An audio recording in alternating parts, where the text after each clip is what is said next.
Yes sir, what's up tout le monde? Bienvenue au What's Up Podcast. Ici votre animateur Jerry Alain. J'espère que ça va bien, j'espère que vous avez passé une excellente semaine tout le monde. Cette semaine, qui qu'on reçoit? Nul autre que Alexandre Champagne. On l'a connu avec ses livres de recettes 3 fois par jour qu'il faisait avec son ex-femme Marie-Lou. Et aussi, on l'a découvert avec sa série qu'il faisait avec Joe Roberge qui s'appelle Contre de gars. Fait ça a été un podcast vraiment philosophique, je te dirais. Hein? On parle beaucoup de réflexion, on parle beaucoup de la vie, de les valeurs, on parle beaucoup tu sais, ce podcast-là, il est enregistré v'là un mois, fait que, tu sais, on parle un peu de politique, parce qu'à ce moment-là, on était dans les élections, fait que, bref, ça a été vraiment un podcast vraiment le fun, un podcast un peu d'introspection, tu sais. On a parlé aussi d'anxiété de performance, on a parlé de plein de sujets de même, là, fait que ça a été vraiment un gros fun d'enfin recevoir Alexandre Champagne. Fait qu'un gros merci, mon chum, d'être venu au podcast. Je pense qu'il vient de sortir une nouvelle série. C'est sur la photographie, hein, sur les techniques de photographie, puis comment il s'y prend pour prendre des photos. Fait qu'allez checker ça, c'est sur YouTube. Je pense que ça s'appelle Une fraction de seconde. Fait que vous irez voir ça. J'aimerais ça vous dire, juste avant qu'on commence le podcast, juste vous dire que le 12 novembre, j'enregistre un podcast live devant public. Ça se passe à Chicoutimi, à la Nuit des Temps, et je vais recevoir nul autre que Horloge Simard. Fait que je sais pas si les billets sont déjà tous vendus, là. Mais en tout cas, si c'est pas le cas, allez-y, grouillez-vous. Les billets sont sur mon site jeralain2l.com. Ou sinon, j'ai mis le lien pour vous procurer les billets sur la description YouTube. C'est ça va partir quand même très vite, là, parce que je sais que c'était très attendu que je les reçois pour une deuxième reprise. Hein? Fait que ça va être bien le fun. Juste avant aussi que je vous laisse écouter le podcast, tout le monde, juste vous rappeler que si vous voulez m'encourager, c'est bien important, devenez membre au patreon.com/whatsuppodcast. Il y a plein de sujets, il y a plein de forfaits, il y en a à 3-4 piastres, d'autres à 10, d'autres à 25. Tu sais, moi, ça fait vraiment toute la différence pour moi. Puis ça, entre autres, ça vous permet de pouvoir voir les podcasts d'avance, hein? Pas besoin d'attendre qu'ils sortent en ordre chronologique à une fois par semaine. Là, en ce moment, tu sais, j'ai des podcasts avec Martin Matt, un autre avec l'ancien militaire Steven Bilodeau. Et l'ancien champion mondial de freestyle motocross, Ben Milo, qui est là-dessus aussi. Fait que c'est des très bons podcasts, je suis bien content. Et si vous voulez m'encourager, puis vous ne pouvez pas le faire de façon financière, mais il y a toujours façon que vous puissiez le faire. C'est que si vous l'écoutez sur YouTube, ne cliquez pas sur passer les annonces. Comme ça, vous autres, ça ne vous coûte rien à part du temps. Puis moi, ça va faire en sorte que je vais avoir une plus grosse partie du pourcentage des revenus de mon partenariat avec publicité que j'ai avec YouTube.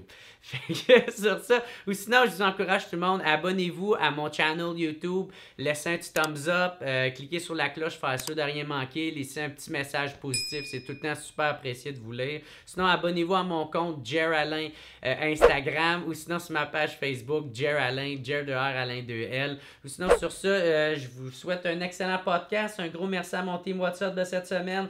Alex Lavoie, David Maisonneuve, Michael Boulanger, Monsieur Camaron, Méo puis son gros pieux Vistec, Pierre-Luc Lavoie, Steve Baudouin alias Mofo, puis Vicou. Fait qu'un gros merci à mon team WhatsApp, gros merci à tout le monde de me suivre, un gros merci à Alexandre Champagne de cette semaine, puis on se revoit la semaine prochaine tout le monde.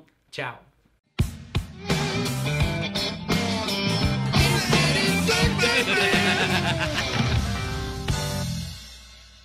Hey, what's up tout le monde? Bienvenue au What's Up Podcast. Super content de recevoir mon nouvel invité, Alexandre Champagne. Ça va bien, mon gars? Ça va, toi? Yeah! Je suis content d'être là. Très content de t'avoir, man. On a enfin réussi Oui? à avoir une date. Ben oui. Christ, la COVID était contre nous. La COVID était contre nous, puis on dirait, tu sais, j'aime ça faire des podcasts, mais comme j'aime ça prendre le temps d'en faire une fois de temps en temps, tu sais, pour, je sais pas, on dirait vivre un peu d'affaires entre les interventions, peut-être, avoir des choses à dire, à raconter. Ben ouais, c'est ça, pas tout le temps racontant la même affaire, répondre aux mêmes questions. Là. Ouais, c'est ça. Mais j'avais bien hâte de faire le tien.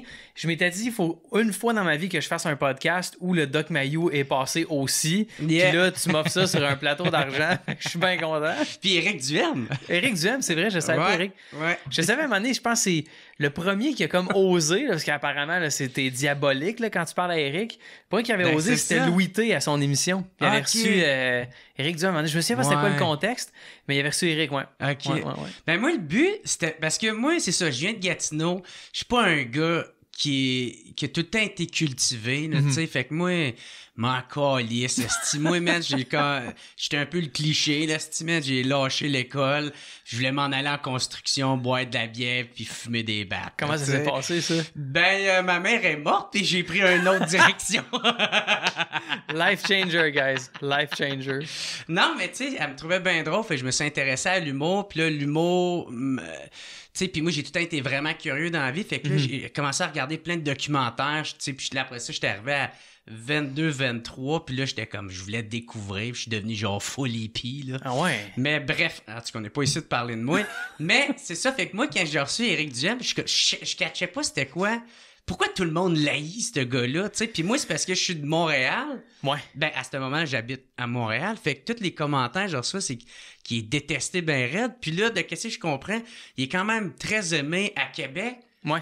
Puis moi, j'essayais de comprendre c'est qui ce petit personnage-là. Là, j'annonce que je l'ai sur le podcast. Puis là, est-ce qu'il est dangereux, tabarnak? Est-ce que tu m'as désabonné?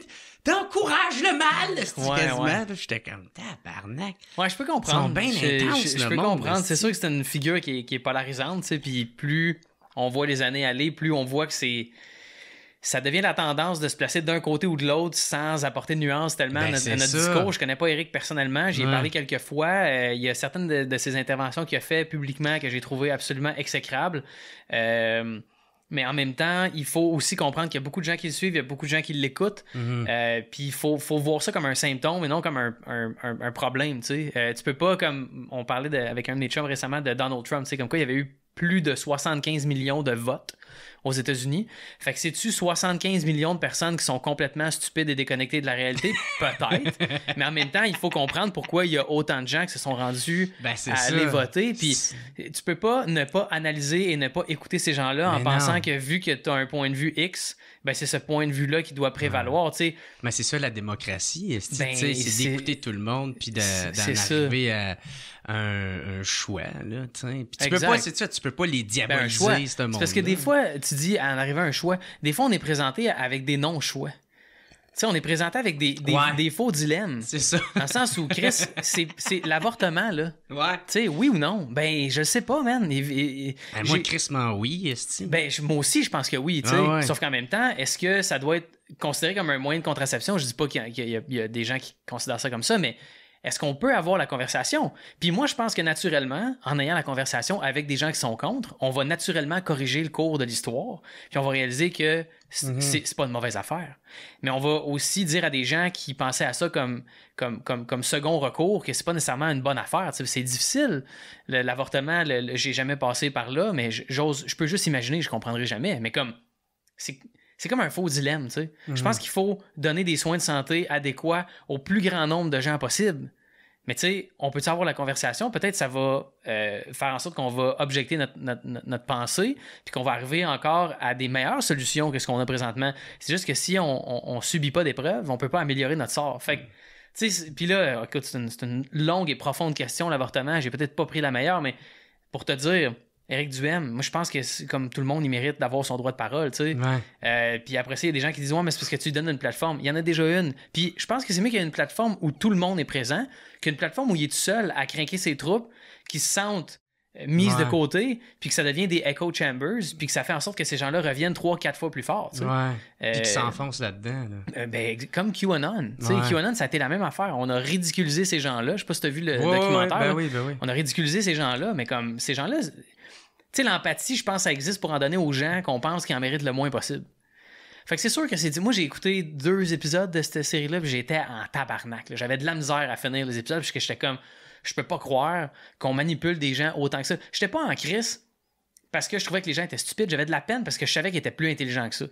Puis souvent, c'est ça mon réflexe. Je suis comme, asti, ça aurait été le fun. C'est comme, on te donne une Ferrari, puis on laisse les clés dedans. C'est comme, calice.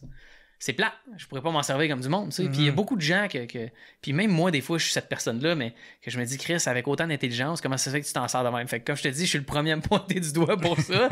Mais je pense que c'est cool que tu aies donné la place à ces gens-là. Est-ce que je pense que ça nuit à quoi que ce soit? Non.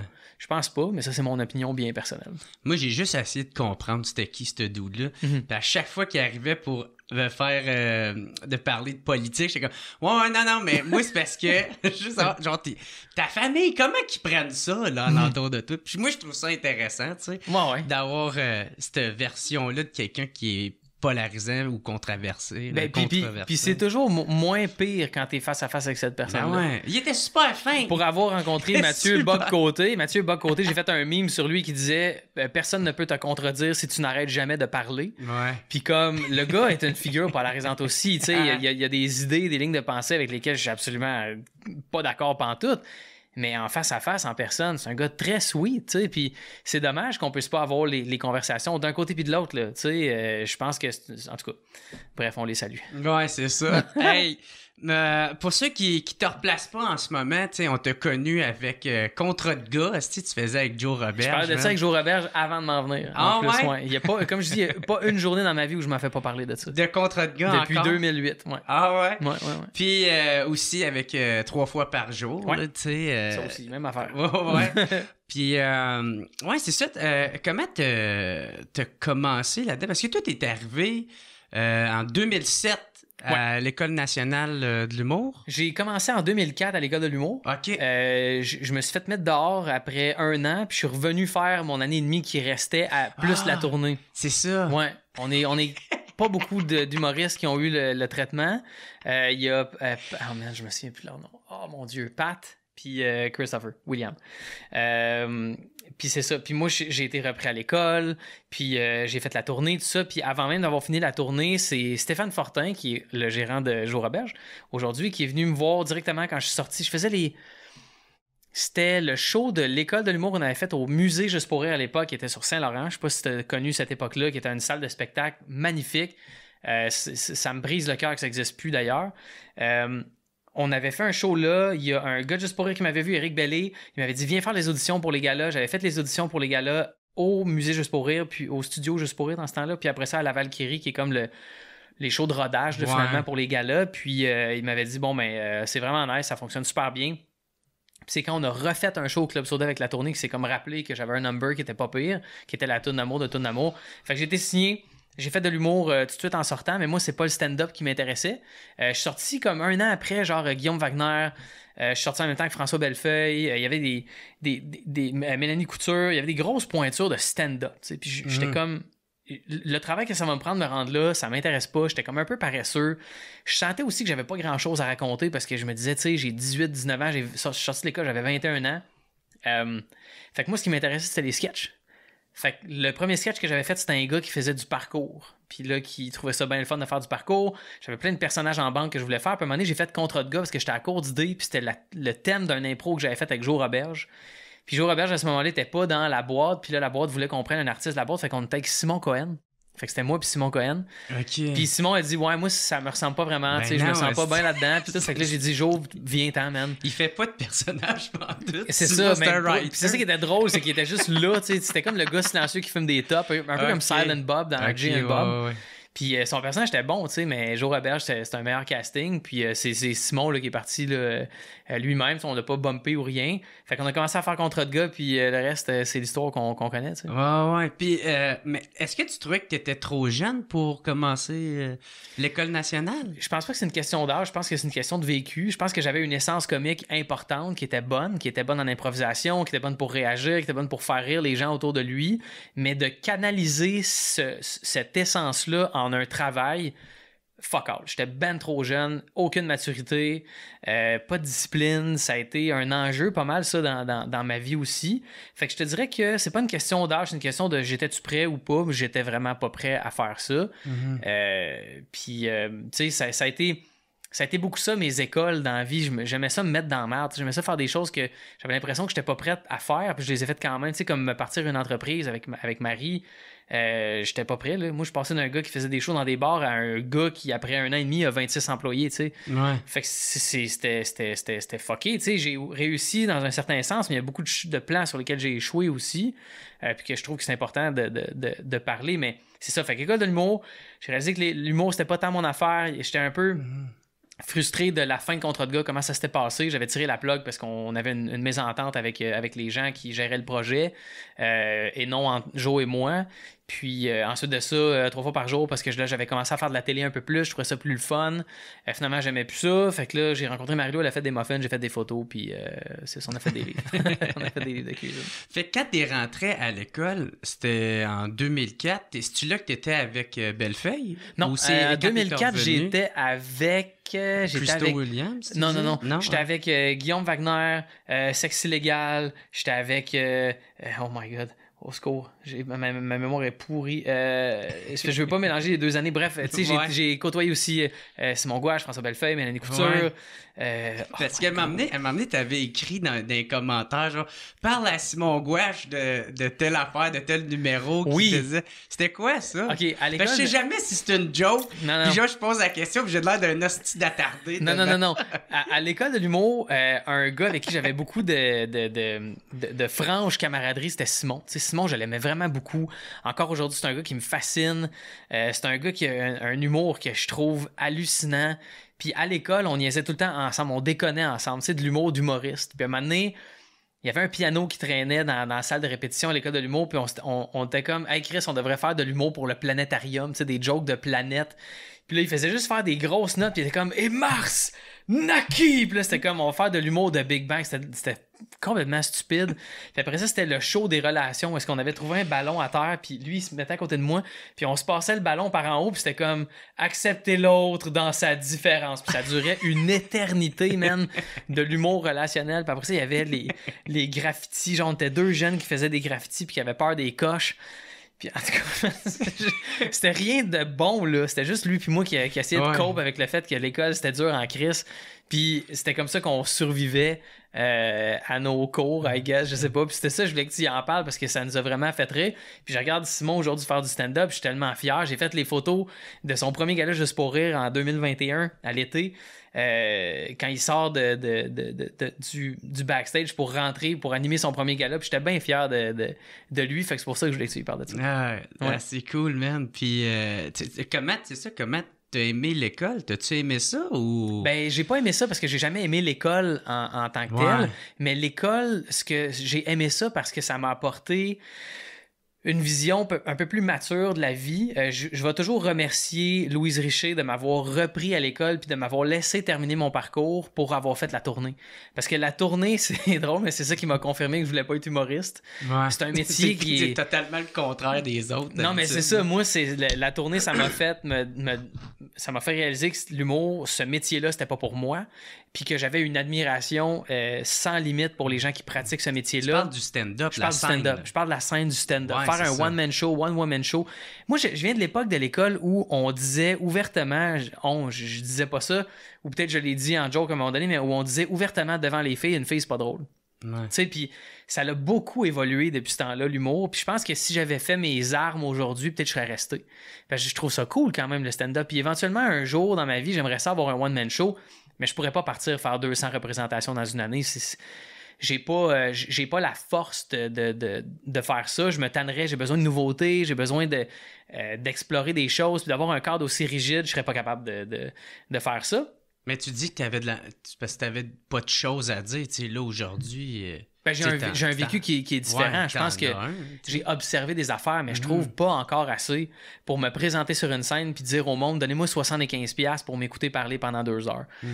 Puis j'enlève rien aux gens qui le font. Je ne pense pas que les gens qui font ça, c'est du monde égoïste ou narcissique ou whatever. Tu parles de toi. Je parle de moi. Ouais. En ce moment, je pense que je pourrais tirer mon épingle du jeu avec des choses farfelues et intéressante, mais pas encore assez. J'ai l'impression que ça va me prendre plus de gris dans la barbe pour en arriver à un moment où je fais un show qui va à la fois toucher, faire rire, faire réfléchir.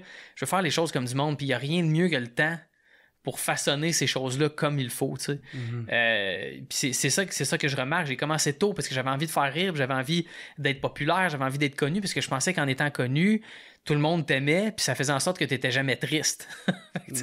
Quand tu commences avec cette prémisse-là dans la vie, tu te pètes le nez sur un mur assez rapidement. Je ne suis pas resté longtemps dans cette illusion-là. Ouais. Mais si tu dis que t'envisages quand même peut-être un jour de faire de la scène, c'est ça? Fait que t'as pas totalement écarté cette option-là, pantoute. Là. Non, pas du tout. Il y a des thématiques que ça me tente d'aborder, puis il y a des choses... J'ai vécu plusieurs situations dans ma vie qui m'ont beaucoup marqué, auxquelles je réfléchis souvent, puis à propos desquelles me viennent des jokes comme automatiquement la mort du copain de ma mère en 2013 qui est décédé dans nos bras à la maison. Ça m'a fait questionner tout notre rapport avec la mort. Comment on voit ça, puis je me dis, il y a de quoi à faire sur la mort. Je ne suis pas le premier à vouloir parler de la mort, mais il y a des angles ou des sujets que je veux utiliser. L'Internet, j'ai vécu l'Internet d'une façon assez weird, dans le sens où on était, avec Contrat de gars, dans les premiers à faire des choses sur le web qui nous rapportaient. Si on veut, là, je dis tout le temps, j'ai fait 1000$ en 3 ans avec Contrat de gars, mais comme après ça m'a amené ailleurs, parce que les gens avaient confiance en mes connaissances sur Internet. Ça t'a donné un nom, là. Un petit peu, tu sais, mais jamais autant que 3 fois par jour après, c'est sûr. Mais comme, j'ai vécu Internet d'une façon weird, tu sais, dans le sens où je faisais de l'humour de gars, puis tout ça, puis après ça, ben, je recevais des menaces de mort, des fois, quand je faisais des photos de lasagne. Fait que, tu sais, comme d'avoir vécu ça de tous les bords, tu sais, autant comme un entrepreneur que comme un spectateur du web, je pense qu'il y a de quoi de le fun à ressortir de là. Puis ensuite de ça, j'ai lancé ma fondation en 2019 qui s'adresse aux adolescents puis au bien-être numérique. Ça, Ciel, là. Ouais, exact. Ça, c'est le centre d'intelligence émotionnelle en ligne. Exact. C'est ça. Ouais, c'est ça. Ça, j'ai parti ça parce que justement, j'ai vu une transformation dans la manière dont on mettait les gens en relation sur Internet, puis le fardeau que ça a mis sur les épaules des gens de toutes les manières, comment on a divisé les conversations, comment on a de la difficulté maintenant à reach out à des gens en personne. C'est pour ça que je trouve ça cool de venir faire des podcasts, parce qu'on peut se parler en vrai, puis on a plus qu'un soundbite ou un headline pour exprimer la pensée de quelqu'un. Tu sais. Quand tu as fini l'École nationale de l'humour, tu as fait direct un gala juste pour rire. Ouais, c'était peu commun dans ce temps-là, puisque la formule était quand même simple. Puis Internet n'était pas très populaire auprès des humoristes ou auprès des artistes en général dans ce temps-là, parce qu'on considérait le web comme une genre de dompe à projet de marde. Fait que comme, c'est un budget web, c'est pas grave, c'est du web, c'est pas grave si c'est cheap ou si c'est ta ma tante qui filme avec son toaster. Anyway, ça s'en va sur le web, tu sais. Tu trouves que ça a changé depuis, ça? C'est ça qui me... Puis tu sais, les gens disent, des fois quand je parle des succès que j'ai eu, ils sont comme, c'est prétentieux. Une compagnie qui fabrique des maisons depuis 30 ans, qui fait des bonnes maisons, puis qui a du succès, puis qui continue à être en affaires, qui dit, on fabrique des astis de bonnes maisons. Il y a personne qui fait comme, vous prenez pas pour de la merde. Non, ils sont confiants dans leurs produits. Moi, c'est la même chose. Je peux mesurer mes succès. Contre de gars, ça a fonctionné. 3 fois par jour, ça a fonctionné. Puis comme j'expliquais à mes partenaires récemment pour la chaîne YouTube qu'on s'est parti, aujourd'hui, je suis un zéro, là. Ça a tellement évolué, ça a tellement changé que je ne connais plus rien des plateformes. Puis ça se peut que je me plante avec ma chaîne YouTube, puis comme ça va avoir été un échec, puis c'est pas grave, je me relève les manches, je continue, j'apprends, puis je fonce, tu sais. Mais comme moi, je me souviens quand j'ai mis ma page Facebook en ligne en 2008, il y a des gens qui disaient que j'étais un mangeur de marde, que je me prenais pour un autre, parce que dans ce temps-là, ça s'appelait un fan page. Puis évidemment, une fan page, c'est une personne qui est fan de toi qui le part. Mais quand t'es pas très connu comme moi en 2008, puis tu te pars une fan page, ça fait weird. Mais moi, je savais comment ça allait se transformer, puis j'étais comme, c'est une tribune que j'ai où je peux faire ce que je veux, puis mon message passe sans intervenant entre les deux. Fait que les gens veulent voir ce que je fais, ils voient ce que je fais direct. Fait que là, je me faisais traiter d'épais.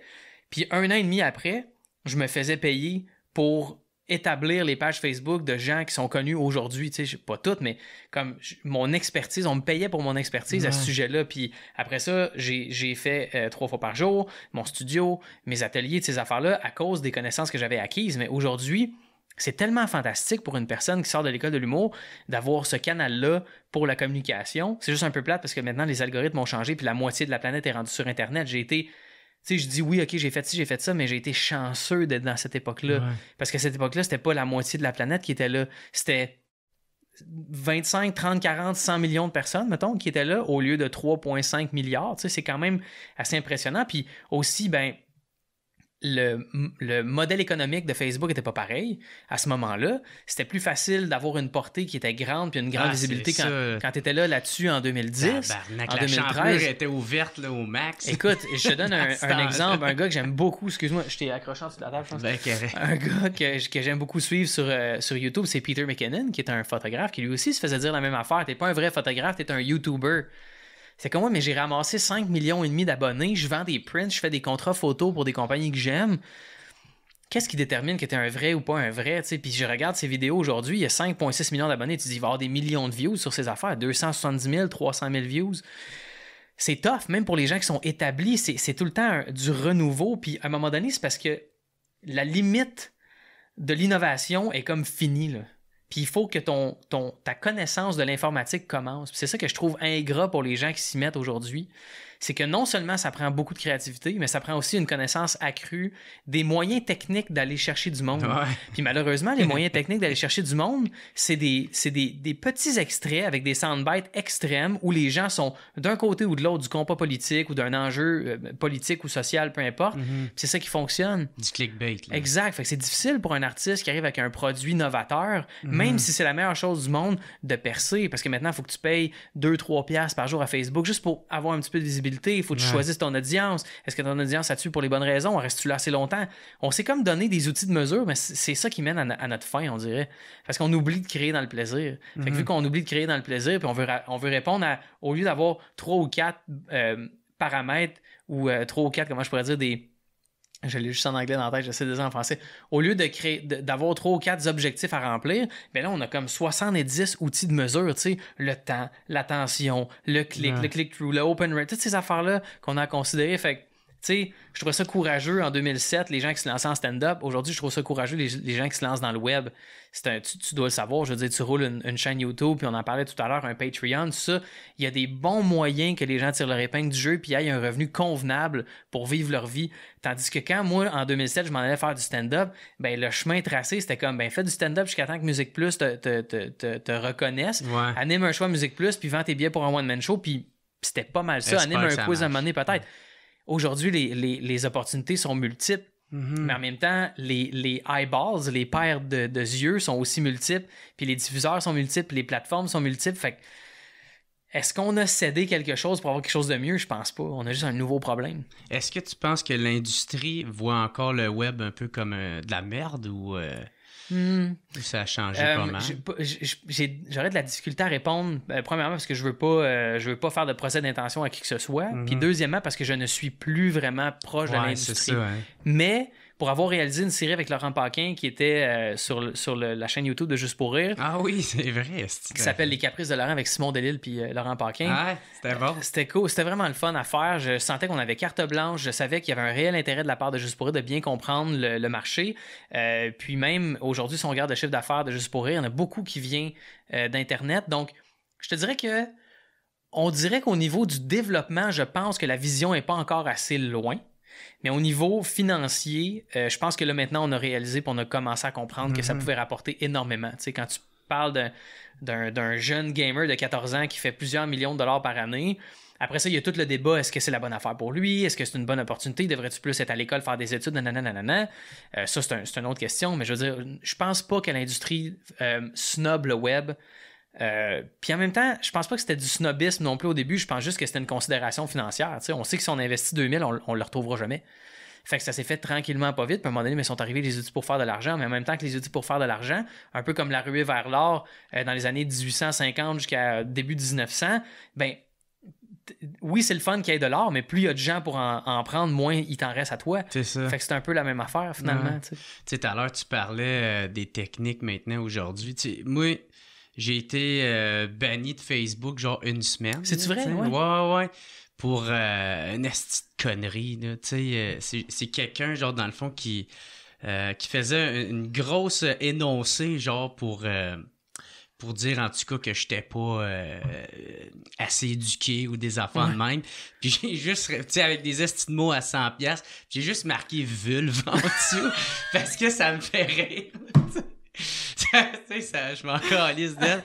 Puis j'ai été banni pour ça. Ben, c'est comme si Facebook, de la façon qu'ils voyaient ça, c'était comme si je faisais de l'incitation sexuelle, genre. Ah ouais? Ben, fait que, en tout cas, ça me met en tabarnak. Fait que là, 1 semaine banni. Après ça, j'étais en vacances. En probation? Ben aussi, là, tu sais. Puis après ça, j'étais en vacances avec ma blonde. Fait que, tu sais, j'étais pas vraiment sur mon cell. Ma blonde n'a même pas de réseaux sociaux, là, tu sais. Fait que là, 2 semaines, j'ai pas été là. Ben, tout mon reach, j'avais un crise de bon reach, pareil. Puis ça a tout planté. Puis là, faut tu sais, je travaille pour le refaire. Là, c'est très dommage parce que, bon, c'est là que la fondation vient en ligne de compte. Puis, tu sais, en tout cas, si jamais ça intéresse le monde, il y a un podcast qui est super intéressant. C'est en anglais, malheureusement, c'est juste en anglais. Puis, il y a le nôtre aussi pour la fondation qui est en français, qui est super intéressant aussi. Mais un qui m'a allumé beaucoup là-dessus, c'est. Ça s'appelle comment, le nôtre, c'est La Connexion. OK. Tu peux trouver ça sur YouTube ou encore Spotify. Puis, bon. L'affaire avec toi, c'est qu'il faut comprendre que quand quelqu'un signale quelque chose à Facebook, c'est des gens qui sont payés à peu près 1$ du post à regarder qu'est-ce que c'est, puis à flaguer, puis à dire si oui ou non ça passe ou pas. Il y a aussi une partie d'intelligence artificielle, mais comme moi, ça me ferait les gens qui pensent que l'intelligence artificielle va take over parce qu'elle est capable de faire des dessins, là. Mais comme, tu sais, je veux dire, l'intelligence artificielle, elle fait bien ce qu'on veut qu'elle fasse, là. On s'entend, là, c'est pas un être sentient, comme on dit en anglais, mais c'est ça. Fait que dès qu'il y a quelque chose qui se passe, quelqu'un fait une plainte, il regarde le message, puis là, la personne va voir que, oh, OK, il y a quelque chose d'offensant, le mot vul. Fait que la personne va faire, OK, banni.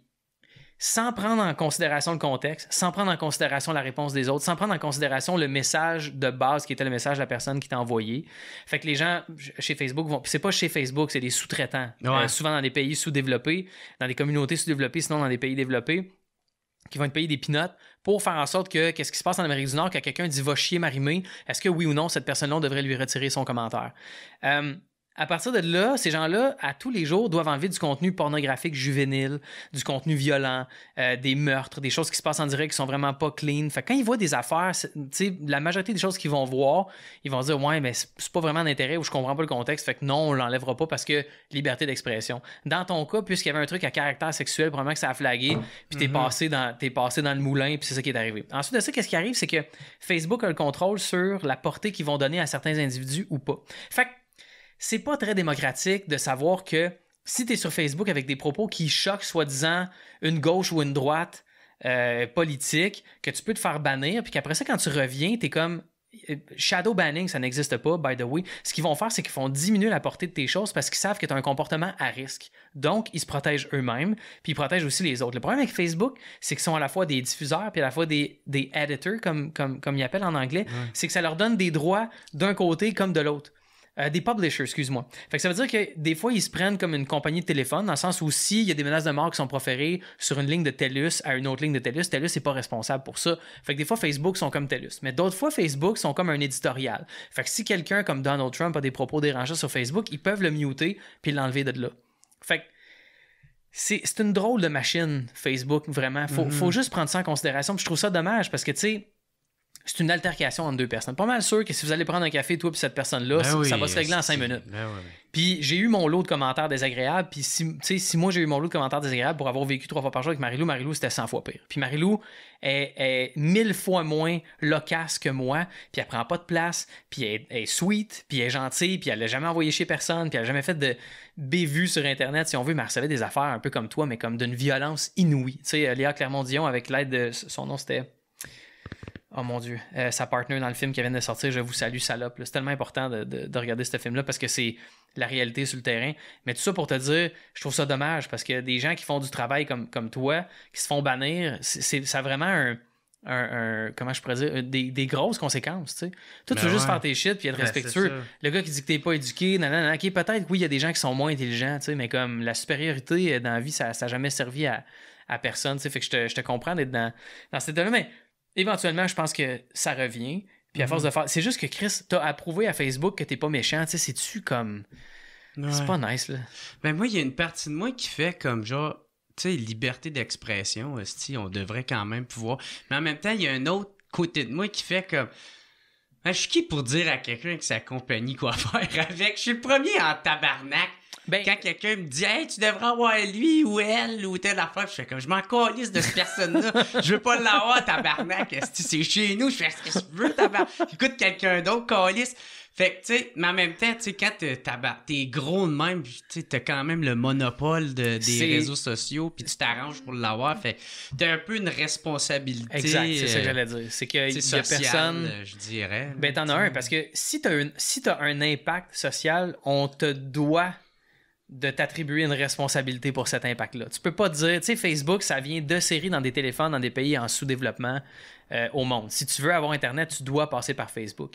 Puis, ils ont fuck up un peu, je me souviens pas de quel pays il est question encore une fois, dans des Your Undivided Attention, ils parlent de ça. Facebook arrivait puis il était comme, avec la plus grosse compagnie de télécommunications, il disait, on va mettre Facebook gratuit, on va payer l'Internet aux gens qui veulent aller sur Internet, mais il va falloir qu'ils y aillent à travers Facebook. Le problème, c'est qu'à travers Facebook, tu as de la désinformation, de la mésinformation, tu as des fausses nouvelles, tu as des rumeurs, tu as de la polarisation, de la division. C'est pas un endroit extraordinaire pour avoir des conversations avec les gens. Moi, en 2022, des gens qui pensent encore que d'avoir des arguments avec des étrangers sur Facebook, ça change le monde. J'ai des petites nouvelles pour vous autres. Là. Il n'y a pas beaucoup d'impact qui sort de là. Parce que justement, on a des chambres d'écho. On a des gens qui pensent d'une façon qui se retrouvent dans un groupe privé, puis d'autres gens qui pensent d'une façon contraire dans un autre groupe. Ces gens-là, ce qu'on veut, idéalement, c'est qu'ils parlent ensemble. Comment on arrive à les faire parler ensemble?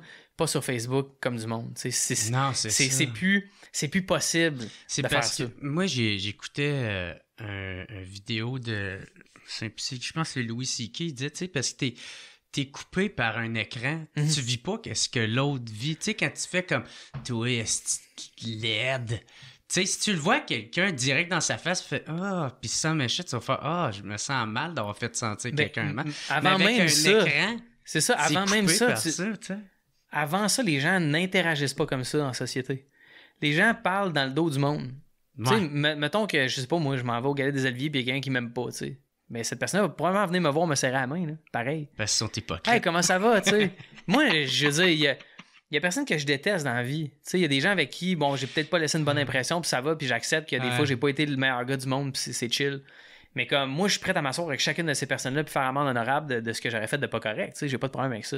Mais je vais pas voir une personne que j'apprécie pas pour dire « Ah man, j'ai pas besoin de faire ça puis cette personne n'a pas besoin de faire ça. » C'est correct de pas aimer tout le monde puis de pas être aimé de tout le monde, mais avoir du respect, c'est une chose qui est importante. Mais avant même de traiter le monde d'épais, le monde ne sont pas comme ça. Puis on doit se munir de mécanismes pour dissuader les gens d'avoir des comportements toxiques comme ça sur Internet. Si tu rentres dans un dépanneur, tu vois quelqu'un qui est pas habillé d'une façon que t'aimes, tu peux pas juste le fesser ou lui dire de manger de la merde puis commencer à l'insulter et à le harceler. Tu vas te faire arrêter. Exact. Mais sur Internet, tu as le droit de faire ça. Ça marche pas, tu sais. Il faut... Puis je pense qu'au-delà d'avoir des mesures pour dissuader les gens d'avoir des mauvais comportements, ça prend des mesures pour inciter les gens à en avoir des bons. Chose qu'on manque aussi dans la vraie vie. Tu sais, la seule manière qui nous empêche, toi puis moi, de voler un char puis de le revendre puis de faire de l'argent avec pour payer nos fins de mois, c'est les lois. C'est la loi puis le fait qu'on se dit... Parce que, honnêtement, il y a tellement de crimes. Je t'apprends une grosse nouvelle. Là. J'avais un ami enquêteur à un service de police X que je nommerai pas, puis 90% des crimes sont pas résolus. Fait que si demain, tu décides d'aller braquer un DEP, là, écoute, man, en ce moment... En Californie, Los Angeles, San Francisco, si les propriétaires de petites entreprises sont victimes de vols en bas de 5 000 $, la police fait juste rien. Les gens rentrent dans les commerces. Tu regarderas, il y a beaucoup de vidéos qui circulent sur les réseaux sociaux de la preuve de ça. La police n'a plus le temps de s'en occuper. Il y a trop de choses. Il y a de moins en moins d'argent dans la police. Il y a de moins en moins de corps policiers. Ils ont de moins en moins de temps pour s'en occuper. Fait comme, c'est vraiment terrible. Je sais pas pourquoi on parle de ça. Ben, si tu le dis, la seule affaire qui t'empêche de le faire. La seule affaire qui t'empêche de le faire, c'est le karma. C'est l'éducation judéo-chrétienne. Si je suis pas fin avec quelqu'un, il y a du monde qui seront pas fins avec moi. Mais je vais te le dire, man, il y a du monde qui sont très, très gentils, puis du monde qui sont des estis de trous de cul qui vivent à peu près la même qualité de vie en ce moment, là. Tu sais, il y a pas de différence. Fait que je pense qu'on manque de mesures incitatives d'avoir des bons comportements. La seule mesure incitative qu'on a, c'est qu'on va aller au paradis. C'est comme ça culturellement. Tu sais, puis je déplore ça parce qu'il y a beaucoup de monde qui font... Prends juste les personnes de la santé, tu sais. Les enseignants, ces gens-là, qui font des métiers qui supportent à eux-mêmes la société dans laquelle on est, mais qui sont mis de côté, on met pas d'argent. Mais Chris, quand c'est le temps de bail-out Bombardier pour 1 milliard, il n'y a pas de problème. Tu sais. Ça, il n'y a pas de stress. Puis après ça, le CEO se verse un bonus de 9 millions. Ouais, mais c'est au contrat. Ouais, mais tabarnak, si on t'avait pas donné 1 milliard, tu te le serais-tu donné le 9 millions? Je sais pas. Il y a toutes sortes d'affaires de même. Qui est frustrant. Que je trouve aberrantes, tu sais. Fait que je me dis, ça nous prend des mesures incitatives autres qu'on va aller au paradis pour inciter les gens à être bons les uns envers les autres. J'ai-tu une solution? Pas vraiment. Je réfléchis à ça, puis j'ai pas l'impact suffisant pour changer les choses. Peut-être qu'un jour, je l'aurai, mais pour le moment, c'est ça. C'est que je trouve qu'on a beaucoup de mesures dissuasives dans la vraie vie. On n'a pas beaucoup de mesures incitatives dans la vraie vie. Puis sur Internet, non seulement on n'a pas de mesures incitatives, mais Chris, on n'a pas de mesures dissuasives pour essayer de raisonner les gens, de ne pas avoir des discours haineux ou violents envers les gens qui sont pas d'accord avec eux autres. Mm-hmm. Ben, tu sais, on le voit avec les politiciens là, en ce moment. Là. Ils ont de la misère quasiment à faire leur job. Il y en a même qui arrêtent de... Je ris parce que c'est juste absurde. C'est absurde, là, c'est ça, il y en a qui pensent même peut-être plus être politiciens à cause de ça. Fait que, hey man, c'est encore pire, là. Ben, c'est ça, parce que dans le fond, la violence amène au désengagement, puis le désengagement, c'est pas bon pour personne.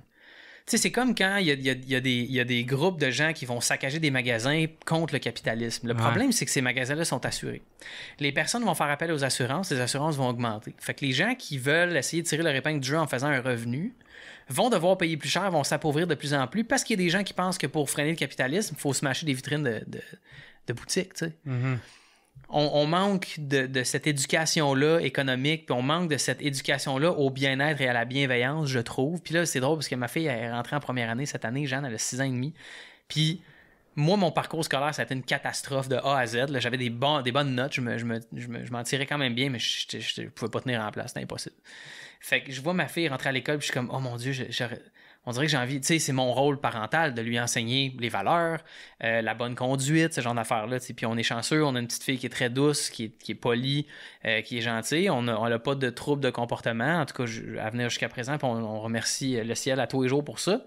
Mais je réalise que, puis des fois je fais souvent des jokes avec le théorème de Pythagore, tu sais, puis il y avait des headlines à un moment donné qui disaient 78% des Canadiens répondent que oui, on est en récession alors qu'on ne l'était pas. Puis j'étais comme, ouais, mais ce 78%-là, ils peuvent te calculer la surface d'un triangle sur un calice de temps, mon chum.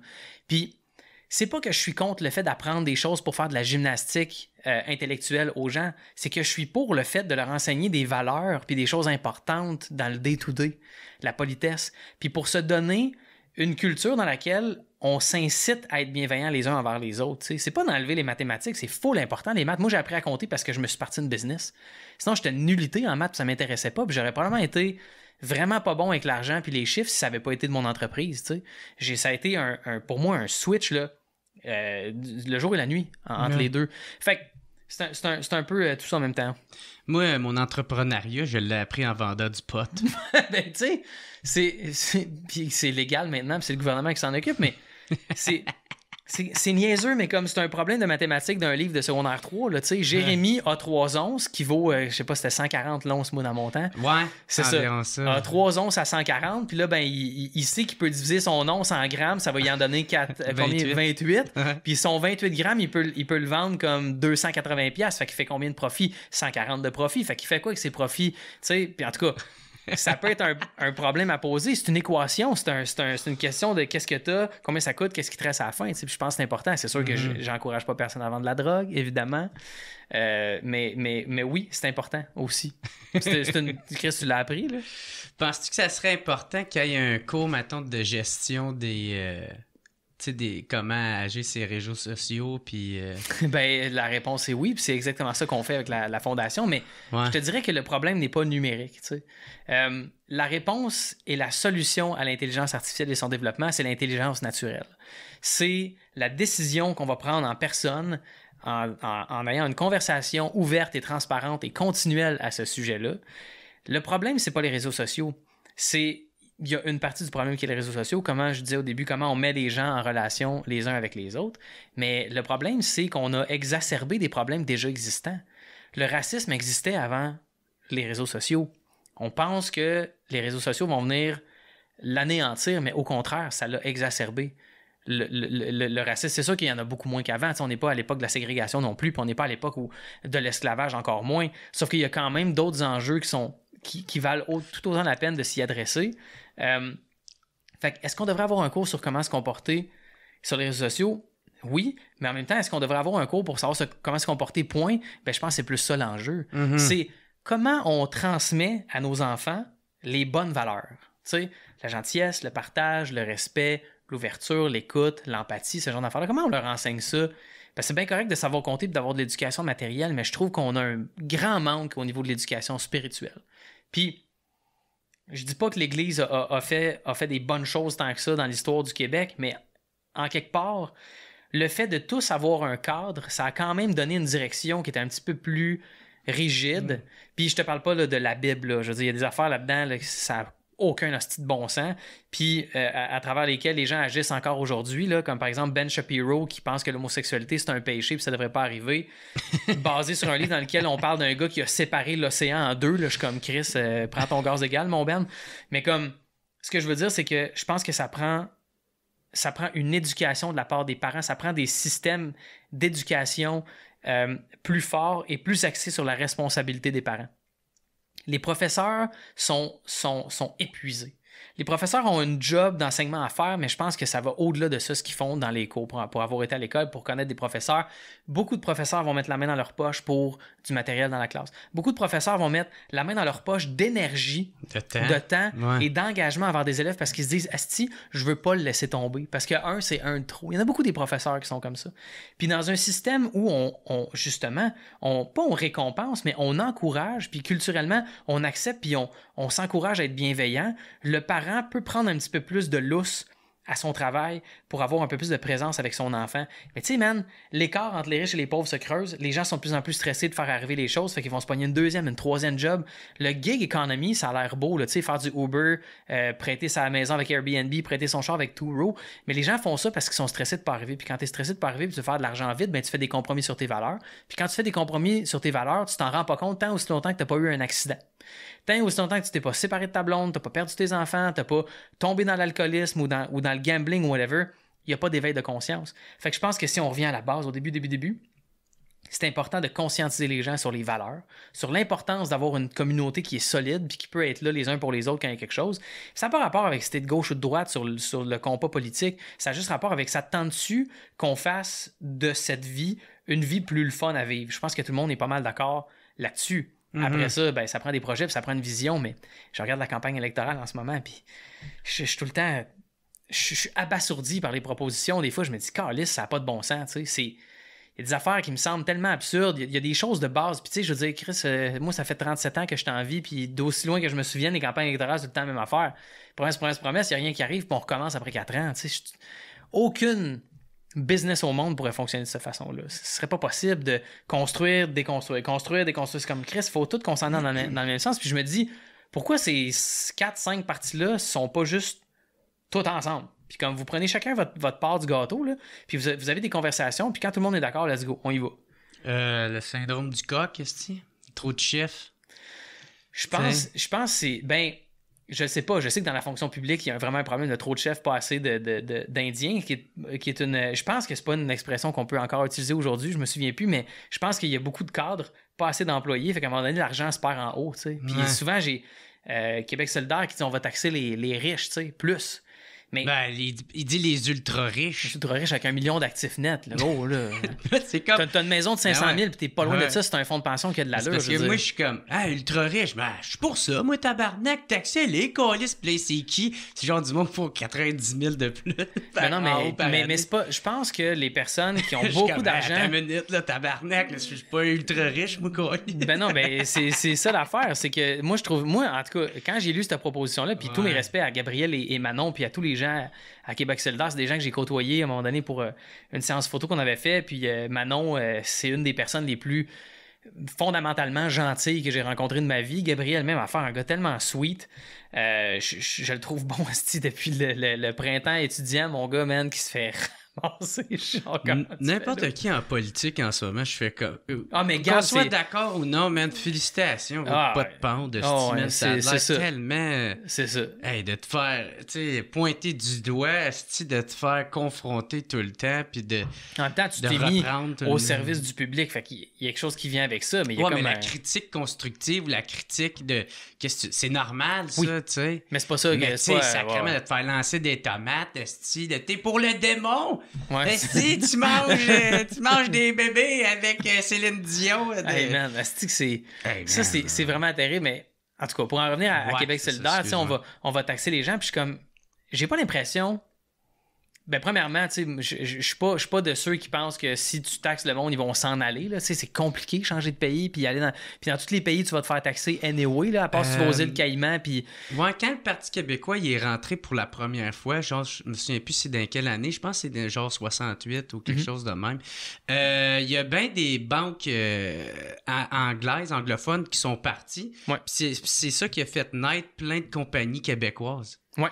C'est ça qui a fait comme oui. grosse entreprise québécoise. Fait que c'est pas nécessairement de quoi de mauvais. Non, je pense que les gens qui font beaucoup d'argent ont un dû à payer. C'est sûr et certain, mais c'est parce qu'en ce moment, le 1% paye plus que 1% de juste la facture sociale. Fait que tu veux conserver ces gens-là qui sont capables de créer de l'abondance, mais en même temps, moi, je pense que l'idée, c'est de moins taxer la classe moyenne, de donner un break à ce monde-là, qui n'ont pas les mêmes privilèges que les gens qui font plus d'argent, qui ont des tax breaks, qui ont des paradis fiscaux, qui ont accès à ces affaires-là. Je pense que c'est plus ça la game. Puis moi, j'ai comme pour m'en dire que, regarde, prouve-nous que tu es capable de bien gérer l'argent qu'on te donne, puis si le problème, c'est vraiment le manque, on va t'en redonner à ce moment-là. Mais moi, je regrette, mais j'ai pas vu que l'argent avait été bien administré jusqu'à présent. Là. Les professeurs sont épuisés. Il y a pas de ventilation adéquate dans les classes. Les écoles tombent en ruine. Les écoles tombent... Je veux dire, câlisse, oui, OK, il y a une partie de ça qui est du sensationnalisme, mais il n'en reste pas moins que c'est ça la réalité sur le terrain. Puis tu as des professionnels du métier qui le nomment. On va trouver un professeur dans toutes les classes cette année. Ben non, dis pas ça, asti. C'est pas vrai. Ouais, ça va pas arriver. Dis-nous que t'as besoin d'aide, puis on va t'aider. C'est pas bon comme idée parce que si on prend l'exemple avec, je sais pas ça fait combien de temps qu'ils essaient de donner un médecin de famille pour chaque personne. Mais moi, mon médecin de famille, là, elle fait tout casser qu'elle peut, là, mais elle néglige quasiment tout le monde parce qu'elle en a trop. Exact. Elle en a trop, ses bras, hostie. Elle essaye de voir tout le monde, puis... puis là, c'est une question de temps avec qu'elle pète aux frettes, elle aussi. Là, c'est probablement ça. Fait que tout ça met de la pression. On l'a vu avec la pandémie. Plus tu mets de la pression sur un système, plus le système va lâcher à ses points les plus faibles. Puis c'est qui a écopé de la pandémie? Mais c'est les personnes plus vulnérables, parce que les soins de santé étaient de plus en plus difficiles à avoir. Puis moi, pour être une personne diabétique qui bénéficie beaucoup du système de santé, je peux te dire qu'une fois que tu es rentré dans le système, ça va vraiment bien. On est pris en charge, on est tellement bien traité au Québec quand on est dans le système. Puis là, je parle de mon expérience. Je sais qu'il y a des gens qui n'ont pas cette expérience-là, puis c'est valide aussi. Mais c'est un beau système qu'on a. C'est juste, on est en train de le détruire, tu sais. C'est ça qui est fou, même affaire avec l'éducation. Les systèmes les plus importants, les systèmes de base, on dirait que moi, je me fie tout le temps au résultat. Tu sais, pour être un gars qui est en business, qui l'a été, je me fie au résultat. Fait que si tu me dis X, Y, Z, si j'ai pas les résultats escomptés, ben je m'excuse, mais ça fonctionnera pas, là. Ça marchera pas. Puis c'est ça qu'on voit en ce moment, c'est que oui, on connaît les intentions des politiciens, mais il n'y a pas de résultats qui vont avec les intentions. Fait que qu'est-ce qu'on fait, nous, comme simples citoyens? On nous dit d'aller voter aux 4 ans, mais je suis très, très désillusionné de ça, moi. Ouais. Moi, pour la crise du logement, j'avais une idée, là, je sais pas si elle est bonne, là, mais à chaque fois que je suis passé, moi et ma blonde, on écoute bien la politique, puis on est dedans en tabarnak, là. Puis je disais, pour régler la crise du logement, là, faudrait qu'ils achètent tous les hosties de gros blocs à logement. Ouais. Puis ça, ils les nationaliseraient, ça serait au Québec. Ça serait au gouvernement. Ouais. Puis comme ça régulariserait les prix. T'sais, comme ça, ils ne pourraient pas nécessairement les augmenter parce que c'est comme ça va aller à du monde qui ont des revenus moyens. C'est une très bonne idée de pouvoir nationaliser des choses. On l'a vu avec l'électricité, c'est une bonne affaire. Est-ce que je pense que Hydro-Québec, dans le moment, s'en vont prendre une bonne tangente? Je suis pas sûr. Mais c'est une longue discussion économique qu'on pourrait avoir une autre fois. Mais tu sais, c'est un peu l'idée que Québec solidaire avait proposé d'acheter des maisons, d'investir dans ces maisons-là. Mais pas des maisons, des gros blocs. Ouais, non, comme mais ça loge c'est la même chose. Du monde. Ouais, mais c'est la même chose. C'est d'acheter des espaces habitables, que ce soit un bloc ou 75 000 maisons, tu veux un espace habitable adéquat pour chacune des personnes. Écoute, le logement, ça devrait être un droit, ça devrait être fondamental. Puis on est bon au Québec pour avoir démarré des programmes comme ça, comme par exemple les garderies avec Pauline Marois ou ces affaires-là, c'est vraiment bon. Mais C'était ça un peu le principe, mais c'est après ça, comment tu t'inscris dans un marché libre? Comment tu établis la valeur de tes biens quand dans un marché? Parce que le gouvernement, il y a aussi, lui, avec un fichier Excel qu'il faut qu'il arrive dans le vert en bas de la ligne. Là. C'est super important, parce que sinon, c'est tout le monde qui est cop. Puis l'impact qu'aurait une perte au gouvernement est beaucoup plus grande qu'une entreprise privée, parce que c'est tout le monde qui bénéficie des taxes et des impôts que le gouvernement gère. Fait que c'est pas une mauvaise idée, mais en même temps, il faut le mettre sur papier. Puis c'est ça qui est le fun avec l'argent, c'est ce que j'aime le plus de l'argent, c'est que c'est rarement une question d'opinion. C'est combien que t'as, combien ça coûte, combien il va te rester après, t'es-tu capable de te le permettre? C'est, pour vrai, là, c'est basic. C'est très, très, très basic. Puis moi, je pense que ça serait important de donner accès au logement à des gens qui ont de la difficulté à arriver. Tu sais, récemment, c'est quoi? Il y a un documentaire qui va sortir qui s'appelle Maudit BS, ou pour en finir avec le BS, je me souviens plus exactement comment ça s'appelle. Puis sur les réseaux sociaux, les journaux en parlent. Puis les gens sont comme les astuces de BS. Moi, Chris, je travaille fort. Puis moi, j'en vois là, qui partent en Floride. Tu sais, je veux dire, tu peux pas t'enrichir avec l'aide sociale. C'est pas possible de t'enrichir avec l'aide sociale. Puis j'aimerais voir culturellement ce même dégoût pour les BS que pour les riches qui utilisent les paradis fiscaux pour faire de l'évasion fiscale. Parce que souvent, c'est que c'est trop compliqué, ça fait que le monde ne comprenne pas vraiment. Non, mais ça coûte bien plus cher. Fait que c'est pour ça que c'est bien plus facile de s'en prendre à des BS. Là, écoute, moi, j'avais une dame, quand j'habitais dans Hochelaga-Maisonneuve, qui est mon quartier préféré à Montréal, j'avais une dame qui était dans un HLM, une dame haïtienne avec 3 enfants. Puis le matin, elle partait à 6h30, porter son kid à la garderie à côté avec ses 2 autres kids. Elle prenait l'autobus pour aller porter au primaire, l'autre au secondaire. Après ça, elle allait travailler, reprenait le boss. Je suis comme, man, elle travaille 100 fois plus fort que moi, cette madame-là. 100 fois plus fort que moi. Ouais. Puis c'est moi qui fais de la télé puis qui va faire des chroniques à 1400$ le pop 2 fois par semaine. Tu sais, comme, esti. Puis est-ce que je devrais m'empêcher de faire ça pour... par respect pour elle, je pense pas.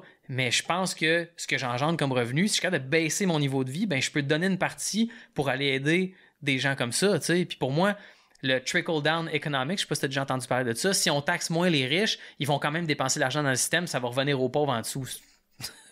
En théorie, ça fonctionne, mais en pratique, c'est un peu moins ça.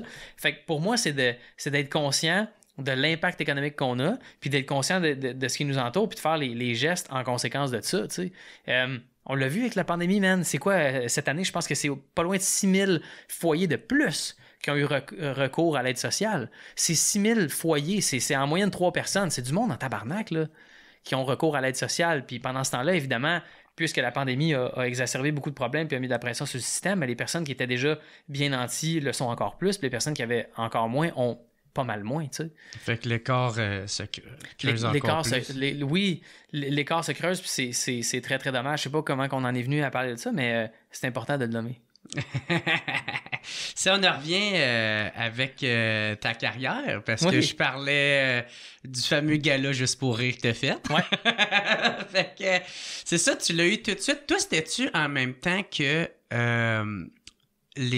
En route vers mon premier gala? C'était l'année juste avant. Il me semble que c'était l'année avant ou 2 ans avant. Une affaire comme ça. Parce que je sais que Pierre-Luc Pomerleau, ça met un peu un frein à sa carrière parce que lui, il n'a pas pu participer en route parce qu'il avait fait un gala justement avant. C'est qui déjà, Pierre-Luc Pomerleau? C'est lui qui faisait... il fait les imitations d'un fois là, de Bellefeuille. Puis, je l'ai sur le bout de la langue, Pierre-Luc Pomerleau. J'ai comme j'essaie de le replacer, mais oui. Pourquoi ça lui a empêché de... Parce que le but, c'est de gagner un spot sur un gala, puis lui, il l'a déjà fait. Fait qu'il peut pas s'inscrire au concours, fait que ça a été la même affaire pour toi, tu sais. Écoute, en tout respect de Pierre-Luc, je le connais pas, mais est-ce que le fait de ne pas avoir accès à En route vers mon premier gala, ça a un si grand impact dans une carrière? Je pourrais pas te le dire. De l'extérieur, puis sans avoir les détails, j'aurais tendance à croire que non, puisque je pense qu'il y a d'autres opportunités qui s'offrent aux gens pour faire valoir leur travail. Si dans le cas de Pierre-Luc, ça a été un obstacle, je trouve ça vraiment à poche. Honnêtement, je pense qu'on devrait considérer le plus grand nombre de gens possible pour faire ce genre de truc-là. J'ai trouvé ça le fun qu'ils fassent ça, man, parce que j'ai l'impression que quand j'étais à l'école, ça créait une tension, le gala. Tu sais, je sais qu'il y en a peut-être dans ma gang qui ont trouvé ça chiant que moi, je sois capable de faire un gala alors que je me suis un peu pogné le cul toute l'année, mais que j'avais le cul béni. Fait que ça m'a donné un passe-droit parce que j'avais eu une bonne idée dans l'année, mais que j'avais pas travaillé aussi fort que les autres. Oui, je peux trouver ça poche, puis je pense que ça a créé des tensions au sein du groupe.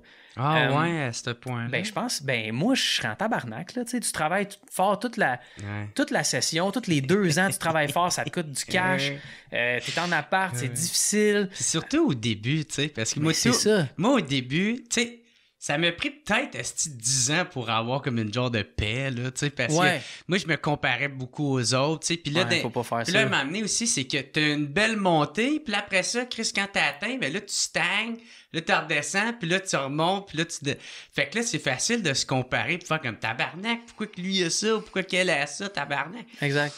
Fait que, c'est ça, surtout au début, même amené, la sagesse finit par l'emporter, j'imagine. Ben, je sais. C'est juste triste. Ben oui, puis tu sais, c'est ça qui est dommage, c'est que maintenant, il y a beaucoup plus d'appelés qu'il y en avait avant, puis il y a encore moins d'élus, tu sais. Sauf que chacune des personnes, comme toi, par exemple, t'as ton podcast, t'as une plateforme pour t'exprimer, pour faire valoir ton travail, ta personnalité. Les gens vont regarder le podcast, puis ils vont dire, moi, je l'aime bien.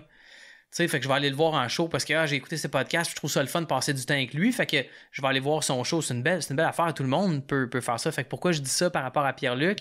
Encore une fois, en tout respect de sa carrière puis de comment ça s'est passé, j'ai pas les faits puis les informations, mais tu sais, j'ose croire que Pierre-Luc, avec le talent qu'il a, serait aussi capable de faire une chose comme ça. Cependant, je trouve que le plus grand obstacle pour un artiste aujourd'hui, c'est la manière dont les plateformes pour se donner de la visibilité fonctionnent. C'est-à-dire, récemment, il y a eu un shift monumental sur Instagram. Moi, je suis photographe dans la vie. J'aime ça faire de la photo. C'est l'affaire que j'aime le plus faire au monde. Quand on présentait des photos, que ce soit moi ou une autre personne sur Instagram, on avait beaucoup de visibilité pour la photo. Maintenant, ce qui va pogner, c'est des reels où est-ce que tu as comme une personne qui va reprendre des mots d'un film sur de la musique qui pogne parce que c'est le nouveau trend. Puis là, si tu fais pas ça exactement comme ça, tu passes dans l'oubli. Fait que c'est chiant de bâtir de quoi pendant 2-3 ans, puis dans mon cas, depuis 2013, fait que depuis presque 10 ans, puis de voir que le fruit de ton travail aboutit sur, finalement, une décision financière d'un groupe d'actionnaires qui se sont dit « Mais on veut challenger TikTok. » C'est ça. Ça fait chier. Je trouve que ça fait chier, puis oui, en quelque part, il faut que l'artiste soit capable de se réinventer, soit créatif, soit capable de passer par-dessus les obstacles. Mais quand les obstacles sont là pour favoriser un petit groupe de personnes, ça gosse. Ça gosse en crise. Puis dans mon cas, c'est pas grave, je vais continuer à travailler, je vais continuer à faire mes affaires. Ça veut juste dire que je vais mettre les bouchées doubles, mais c'est pas tout le monde qui a cette façon-là de voir les choses. C'est pas tout le monde qui a l'énergie à mettre sur faire un crise de reel de 15 secondes, de 20 secondes pour partager ses produits. Tu sais, les entrepreneurs en ce moment sont tellement dans le jus, ils ont tellement leur job à faire que tu leur donnes une seconde job. Tu sais, combien de fois j'ai vu des gens venir à mes ateliers faire comme, ben là, notre boss au RH, elle nous a donné un sel, puis elle dit, tiens, tu vas t'occuper des réseaux sociaux. Mais voyons, Chris, pourquoi tu... Tu sais, c'est une job supplémentaire, des responsabilités supplémentaires. Es-tu payé plus? Non, ben fuck off, esti, t'as juste à dire non. Ça marche pas comme ça. Si t'as une job supplémentaire à faire, tu dois être payé en fonction de ça. Fait qu'on assiste à ça sur les réseaux sociaux, un chiffre complet. Puis pour les artistes, c'est vraiment difficile parce que quand t'es un artiste, tu bâtis ta réputation, tu bâtis ton travail, tu bâtis ton body of work, t'évolues, les gens te suivent. Puis maintenant, ça se peut que moi, il y a du monde, je sais que je suivais sur Instagram ou Facebook, à un moment donné, j'en entends plus jamais parler. Je suis comme, Chris, il est-tu fâché contre moi? Fait que je vais voir, puis je fais, ah non, ok, il a fait plein d'affaires, mais j'ai juste pas eu accès à ça, vraiment ça, tu sais. Ouais. Comment ça que ce que je vois... Moi, j'ai fait un test, j'ai unfollow tout le monde sur Instagram puis sur Facebook. Je ne suis aucune personne. Parce que je trouvais que ça me rendait... les gens trouvaient ça snob, t'es comme Chris, c'est vraiment un snob de pas me suivre. Ben oui, tabarnak, si tu supprimes quelqu'un, tu t'en refais reparler. C'est quoi, y a-tu un problème? Il y a du monde à qui j'avais pas parlé depuis 4 ans qui m'ont texté, hey, c'est quoi, j'ai-tu fait de quoi de pas correct? Moi, de un, comment t'as fait pour savoir? Tu m'as jamais... Ouais, comment t'as fait pour savoir? Ouais. Tu m'as jamais parlé... Ça fait 4 ans qu'on s'est pas parlé. On n'est jamais allé prendre un café ensemble. Puis aujourd'hui, tu le prends personnel parce que je t'unfollow. J'ai dit, by the way, j'ai unfollow tout le monde. Je t'ai pas bloqué, là aussi. Je t'ai pas bloqué. Bloqué, moi, là, je comprendrais. Moi, ce que je fais, c'est que dès que je pense à une personne, ça fait longtemps que j'ai pas vu ses trucs, je la texte ou je l'appelle. Dude, c'est un life changer. J'ai trouvé qu'Instagram, c'était un frein à ma curiosité naturelle. C'était un frein à mes relations interpersonnelles. Parce que, mettons, je te suis sur Instagram, je sais ce que tu fais, je vois un peu tes affaires. J'ai comme un sentiment, une illusion de connexion à toi. Puis ce qui est le plus important pour les humains dans la vie, c'est la connexion. C'est comment on est connecté à notre passion, comment on est connecté aux gens qu'on aime, comment on est connecté au monde. Fait que l'illusion de connexion crée une fausse proximité, puis un faux sentiment de satiété, de proximité avec la personne. Un des enjeux auxquels on fait face avec les réseaux sociaux et les adolescents, c'est que les adolescents ont de moins en moins de temps en face à face. Puis le temps en face-à-face, c'est important à l'adolescent parce que ça fait partie des clés du développement chez l'adolescent de comprendre comment l'autre se sent. Parce qu'en comprenant comment l'autre se sent, c'est comme ça qu'on développe de l'empathie, de l'écoute et toutes les belles choses qui mènent à une conversation puis une relation qui est saine. Fait qu'en enlevant cette clé-là du développement aux adolescents puis en les mettant en FaceTime ou sur Zoom ou sur Twitch ou whatever, il y a de moins en moins de temps en personne qui se crée puis il y a de plus en plus de retard dans ce type de développement-là chez les adolescents. Prenez pas mon mot pour ça, allez vérifier là, toutes les études qui ont été faites à ce sujet-là. Le temps en face à face chez les adolescents, c'est la mesure la plus alarmante dans le moment pour ça. Fait que, encore une fois, je sais pas pourquoi on allait là, mais c'est ça. Fait que c'est important de le considérer, ce fait-là, qu'on a de moins en moins de temps en personne. Puis, oui, c'est ça. Je disais que j'avais enlevé tout le monde parce que ça crée cette paresse-là. En ayant le sentiment que je te connais, ben, je vais pas aller chercher plus loin à te connaître. J'ai comme, ben, je le connais, puis il a l'air de bien aller, fait que je vais moins m'en soucier. Donc, on s'éloigne. On est de plus en plus connectés, mais on est de plus en plus loin. Puis t'étiquettes quelqu'un aussi très facilement aussi, tu sais. Ouais, puis j'étais comme tanné du talk shit sur les médias sociaux, puis tu sais, parce que t'es à la fois le spectateur et le spectacle. C'était très difficile pour moi de me faire une tête autour de ça, puis ça a été très bénéfique pour ma santé mentale de moins, tu sais, écoute, je passais de 11 à 12 heures de temps d'écran par jour à comme 1h30, 2 heures. Ouais. Puis je suis plus présent à ma fille. C'est elle qui bénéficie le plus de mon énergie dans la vie. Puis j'avais une conversation ce matin avec Serge Beauchemin, qui était dans Les Dragons, qui est un bon ami à moi pour son podcast, justement, puis on parlait de ça. J'ai dit... Je refuserais une opportunité payante aujourd'hui si ça m'empêchait de passer du temps avec ma fille. Si moi, après 5 heures, je peux pas être avec ma fille et avoir 100% de mon énergie pour elle, je m'en fous. Je vendrai des maisons, j'irai vendre des chars, je m'en crisse. Je veux... C'est ça pour moi qui est important maintenant. Ça a beaucoup changé, mais c'est ça qui est important pour moi. Fait que tout ça pour dire, je sais pas pourquoi on est venu au fait d'unfollower du monde, mais c'est pas méchant ni snob de ma part. Pas du tout même. C'est au contraire, c'est dans un souci de connecter plus profondément et plus de façon plus authentique avec les gens. Ouais. Je vais en revenir parce que tu as dit bien des affaires importantes là-dedans. Oui, c'est ça. J'avais une question, c'est justement. Fait que, tu sais, on parle d'Internet, tout ça. Fait que, ça, tu dis que tu as réduit justement ton temps. Y a-tu des choses que tu regrettes avec l'Internet? Je regrette de ne pas avoir pris plus de temps pour réfléchir, ça c'est sûr, sur certaines publications. Mais ça vient du fait que je suis quelqu'un d'impulsif dans la vie, je suis quelqu'un qui est intense. Fait que pour moi, toute première réaction est une bonne réaction, ben de moins en moins, parce que je réalise l'impact que ça peut avoir. Fait que j'essaye de me tone down, mais moi, j'ai comme l'impression que je fais partie d'une conversation ouverte, continuelle et transparente avec tout le monde. Là. Ouais. Pour moi, il n'y a pas de tabou. Tu sais, des fois, je fais ça depuis un bout de temps. Tu sais, je fais ça depuis vraiment longtemps, mais c'est tout récemment que les gens en prennent conscience. Je vais faire des retouches photos, je vais répondre à des courriels, puis je prends un break, là, je scroll mon Facebook, je vois une publication, j'écris un commentaire en réponse à la publication, parce que ça me fait rire, puis je laisse ça là. Tu sais. Je reste comme, oh my god, je te vois partout, nanana, puis je suis comme, mais je sais pas pourquoi. J'ai pas choisi d'aller dans ton téléphone, là, puis de faire coucou, tu sais, c'est pas moi qui ai le contrôle là-dessus. Moi, je suis juste chez nous, aussi, comme n'importe quel citoyen ordinaire que je suis, puis je vais juste commenter sur un truc, mais apparemment, Facebook me favorise au niveau de l'algorithme, puis il y a plein de monde qui le voit. Sais-tu, parce que, tu sais, je t'écoute parler depuis tout à l'heure, tu sais, peut-être l'air quelqu'un qui fait beaucoup de pas de remise en question, mais de travail sur toi-même, qui essaie de prendre conscience de qu'est-ce que tu fais, tu sais, puis ça date-tu de toujours, ça, ou ça a été... Non. Moi, ce que je dis souvent, c'est que j'essaie dans la vie, là, mon but, c'est d'être le moins trou de cul possible, puis des fois, je réussis, OK? Puis... j'essaie d'être le moins stupide possible, puis des fois je réussis. Peut-être trou de cul, c'est pas super fin, puis je pense pas que je suis un trou de cul. Je m'aime un petit peu plus que ça. Parce que sinon, ça serait quand même une lourde charge sur les épaules. Là, c'est parce qu'on est tous là à vivre la vie, puis à pas trop savoir ce qu'on fait. Là. Moi, c'est ça que j'ai compris à l'âge adulte, puis qui m'a plongé dans une anxiété généralisée, c'est que Chris, il y a personne qui sait vraiment ce qu'il fait. Là. L'âge adulte, c'est un mythe, là, cette affaire-là. Je veux dire, quand tu rentres dans le milieu de l'humour, dans le milieu du spectacle, puis tu penses que tout est fait, man, au corps de tour, puis là, tu réalises qu'il y a plein d'affaires, c'est broche à foin à la dernière minute, puis, tu sais, c'est un drôle de choc. Est-ce que ça date d'hier que je fais des introspections? C'est que je m'intéresse... Introspection, de ça. Je m'intéresse à qu'est-ce qui motive les gens à vivre, parce que je trouve ça dur, vivre. La vie, c'est difficile. Tu sais, quand quand tu t'assois 2 secondes, tu y penses, là, c'est absurde en Christ, la vie. Là. C'est vraiment, vraiment absurde. Souvent, c'est parce qu'on y pense trop. Ou qu'on y pense pas pantoute. Puis comme je disais tantôt, l'éveil de conscience, ça vient soit 99% du temps d'un événement tragique, irréversible, ou 0,1% du temps d'une heureuse situation. Puis dans ma vie à moi, la majorité des éveils de conscience, ça a été après des choses qui ont été terribles, qui ont été vraiment difficiles. La séparation, des ruptures, des choses comme ça.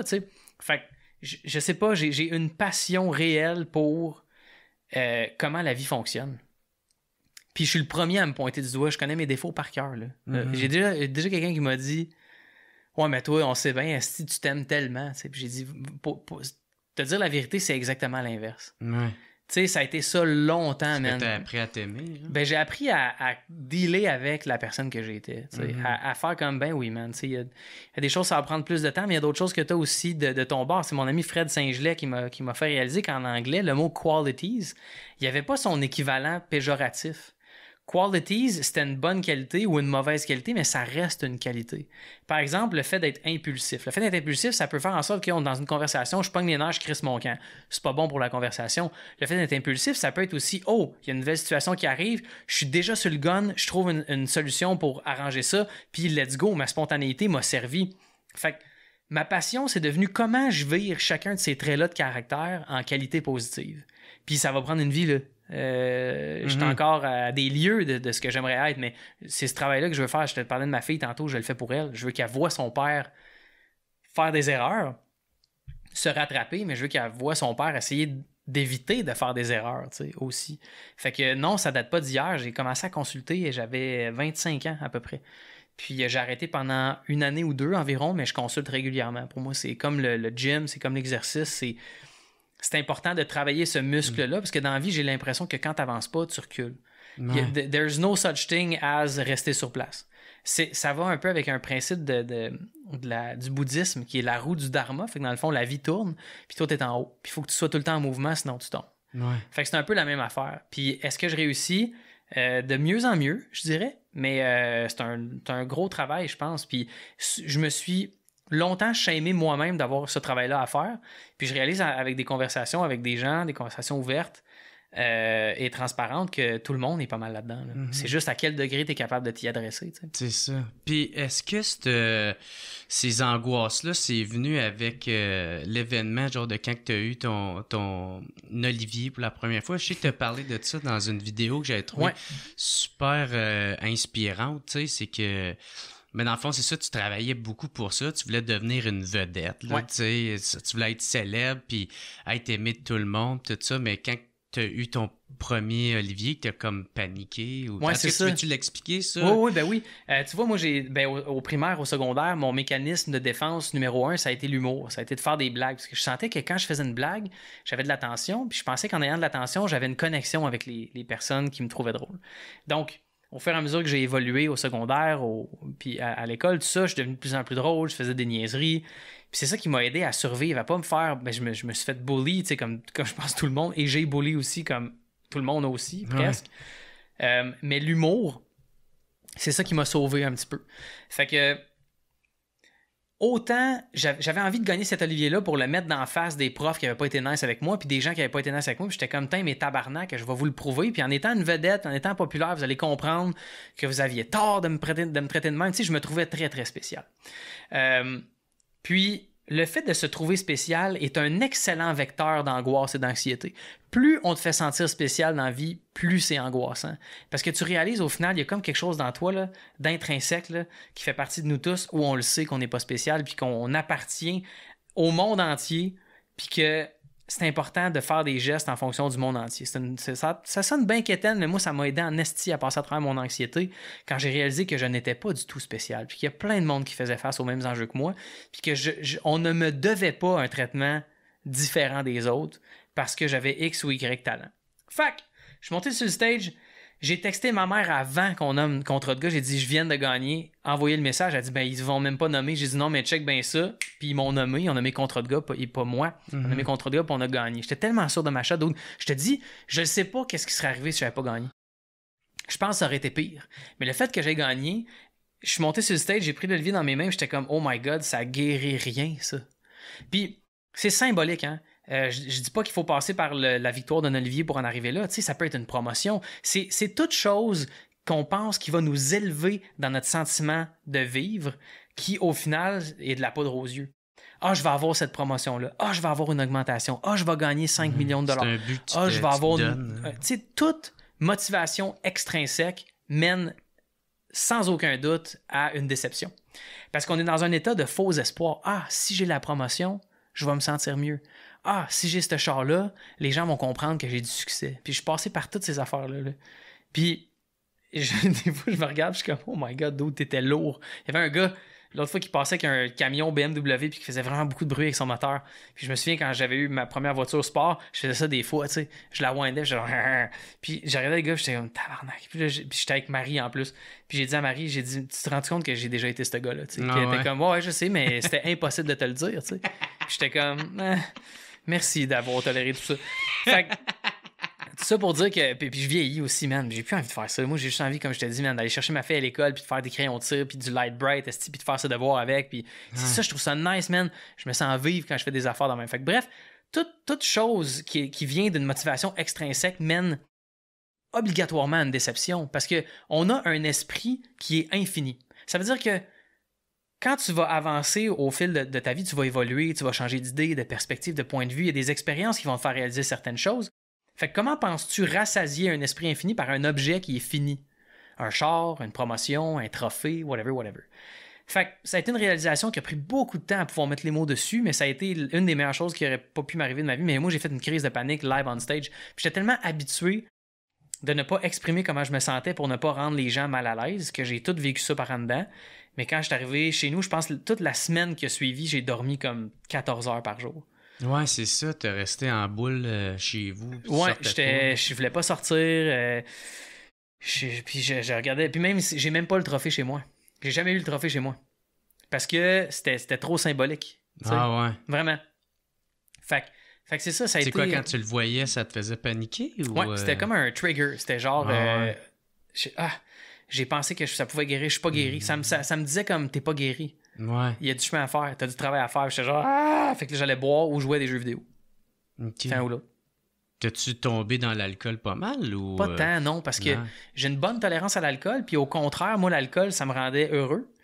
Ça faisait en sorte que mon système nerveux était plus calme. Fait qu'en étant plus calme, j'étais bien plus à l'aise de parler aux gens. J'étais plus drôle, je me battais pas, j'évitais les batailles, je trouvais des lifts au monde. J'étais très, très friendly. J'ai jamais vomi parce que j'étais trop chaud. J'ai jamais fait de niaiserie parce que j'étais trop chaud. J'ai fait des backflips dehors. J'ai fait des niaiseries de même. Mais tu sais, j'ai jamais blessé quelqu'un. Je me suis jamais battu. Moi, j'aime bien l'alcool. Là, j'aime bien ça boire. Puis moi, tout, tu sais, j'étais un peu de même. Moi, je suis fun guy. C'est ça. Tu sais, le PPP, s'il m'a donné un câlin, c'est mon chum! Ouais, c'est ça. Mais l'affaire, c'est que le lendemain, moi, par exemple, tu sais, j'étais une tabarnak de drop, là, tu sais, je viens dépressif, déprimé, puis... Ben, c'est ça le problème, c'est que c'est... Ouais, ça fait un mois quasiment, j'ai pas bu, fait que... C'est bon, man. Ouais. C'est très bon. Mais c'est pas difficile, là, tu sais, j'ai aucun problème avec ça. Moi, je te le dirais, profite de ça, parce que pour tellement de monde, c'est pas donné, tu sais. Puis moi, ça fait 8 ans et demi, ça va faire 9 ans au mois d'avril prochain que je bois plus d'alcool, en avril 2023, ça va faire 9 ans. Puis c'est la meilleure décision, une des meilleures décisions que j'ai prises de ma vie, là. Comme je dis tout le temps, j'ai tout mon cerveau, j'ai tout mon cœur, mais j'ai absolument rien contre le monde qui boive, puis je dis pas au monde de pas boire, mais je dis si t'es capable de pas le faire, pour les nombreuses personnes qui ont de la difficulté, tu deviens un peu un phare, tu sais, puis on n'est plus dans les conversations avec mes amis. C'est pourquoi tu bois pas? Puis nous donnons mes plats. Je pense que les gens qui ont ces discours-là, c'est des gens qui devraient peut-être se questionner sur leur consommation d'alcool. Ouais. Je pense que toi puis moi, on a... Puis je veux qu'on fasse attention à ce qu'on va dire, mais je pense que toi puis moi, on a un organisme en commun sur lequel on a plusieurs questions, qui est Éducalcool. Qui est généré par les ventes d'alcool. C'est tellement weird, tu sais. Comme j'avais déjà dit de l'Auto-Québec avec la Fondation Mise sur toi, tu peux pas être le pusher d'héroïne d'un bar puis la personne qui va essayer de t'enlever ton addiction de l'autre, tu sais. Je vois du calcul un peu comme ça. Plus il y a de vente d'alcool, ben plus il y a de revenus pour l'organisation. Puis c'est une organisation, pour moi, qui m'a permis de gagner ma vie pendant un bon bout. On faisait des shows dans les écoles secondaires, comme je disais tantôt, mais en même temps, je me questionne sur les moyens de financement de ces organisations-là, puis tout. Moi, c'est parce que je vois pas vraiment à quoi ça sert. Genre parce que en termes de prévention, je trouve ça bon, mais tout l'argent investi là-dedans, parce que ça coûte cher faire de la pub, ça coûte cher engager des porte-paroles, ça coûte cher. Puis tout cet argent-là, après tellement aller à des maisons qui le combattent, qui font de quoi réellement, concrètement. Dans la pandémie, sacrément, on l'a vu. Il y avait des maisons là, de lutte à la toxicomanie puis à la consommation qui avaient besoin d'argent, man, puis qui pouvaient pas. Ils sont quasiment obligés de refuser du monde. C'est fou, pareil. Ça prend tellement de courage pour t'avouer que t'as un problème puis d'aller chercher de l'aide, puis Chris, t'arrives à une place, la personne aimerait t'avoir, mais elle fait je peux pas. Fait que, moi, ça me met en tabarnak, puis c'est ça, man, je trouve dans leur annonce, sont très... c'est quoi le mot, là? La modération a bien moralisateur, je trouve qu'ils sont très moralisateurs, paternalistes, puis... c'est ça, moi, ça... Puis, tu sais, comme ça, quand que... je sais pas si t'as suivi ça. Là, le joueur de hockey, là. C'est comme tabarnak, le gars. Chris, tous les sacrifices qu'il a dû faire sacrément pour pouvoir se rendre là, gagner une coupe Stanley, puis là, t'as l'autre qui dit t'es un mauvais exemple.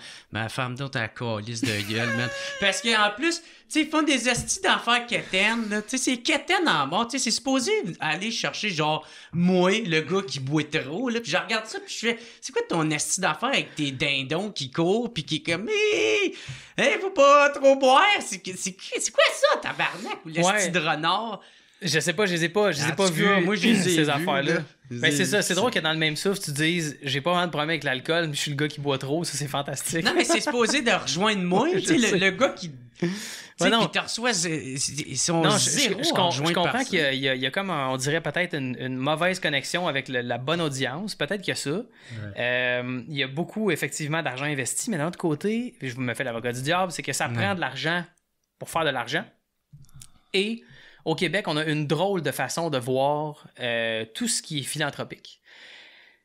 Tu as le club des petits déjeuners qui fait de la publicité, qui dépense un bon budget quand même à mon souvenir, puis aussi c'est un retainer pour les ressources humaines, parce que tu veux des gens qui travaillent pour toi. Comment penses-tu t'inscrire dans dans le discours populaire, si tu fais pas les mêmes efforts que les compagnies qui sont déjà dans le discours populaire? Comment tu penses avoir autant de visibilité que Coca-Cola si tu dépenses pas les mêmes budgets que Coca-Cola?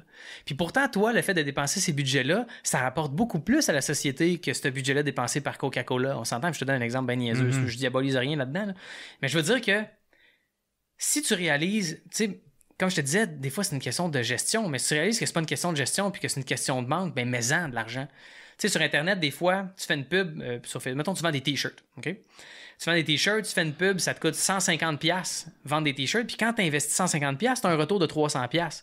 La question, c'est, t'en as combien de 150$ à investir, puis combien tu vas en faire des 300$?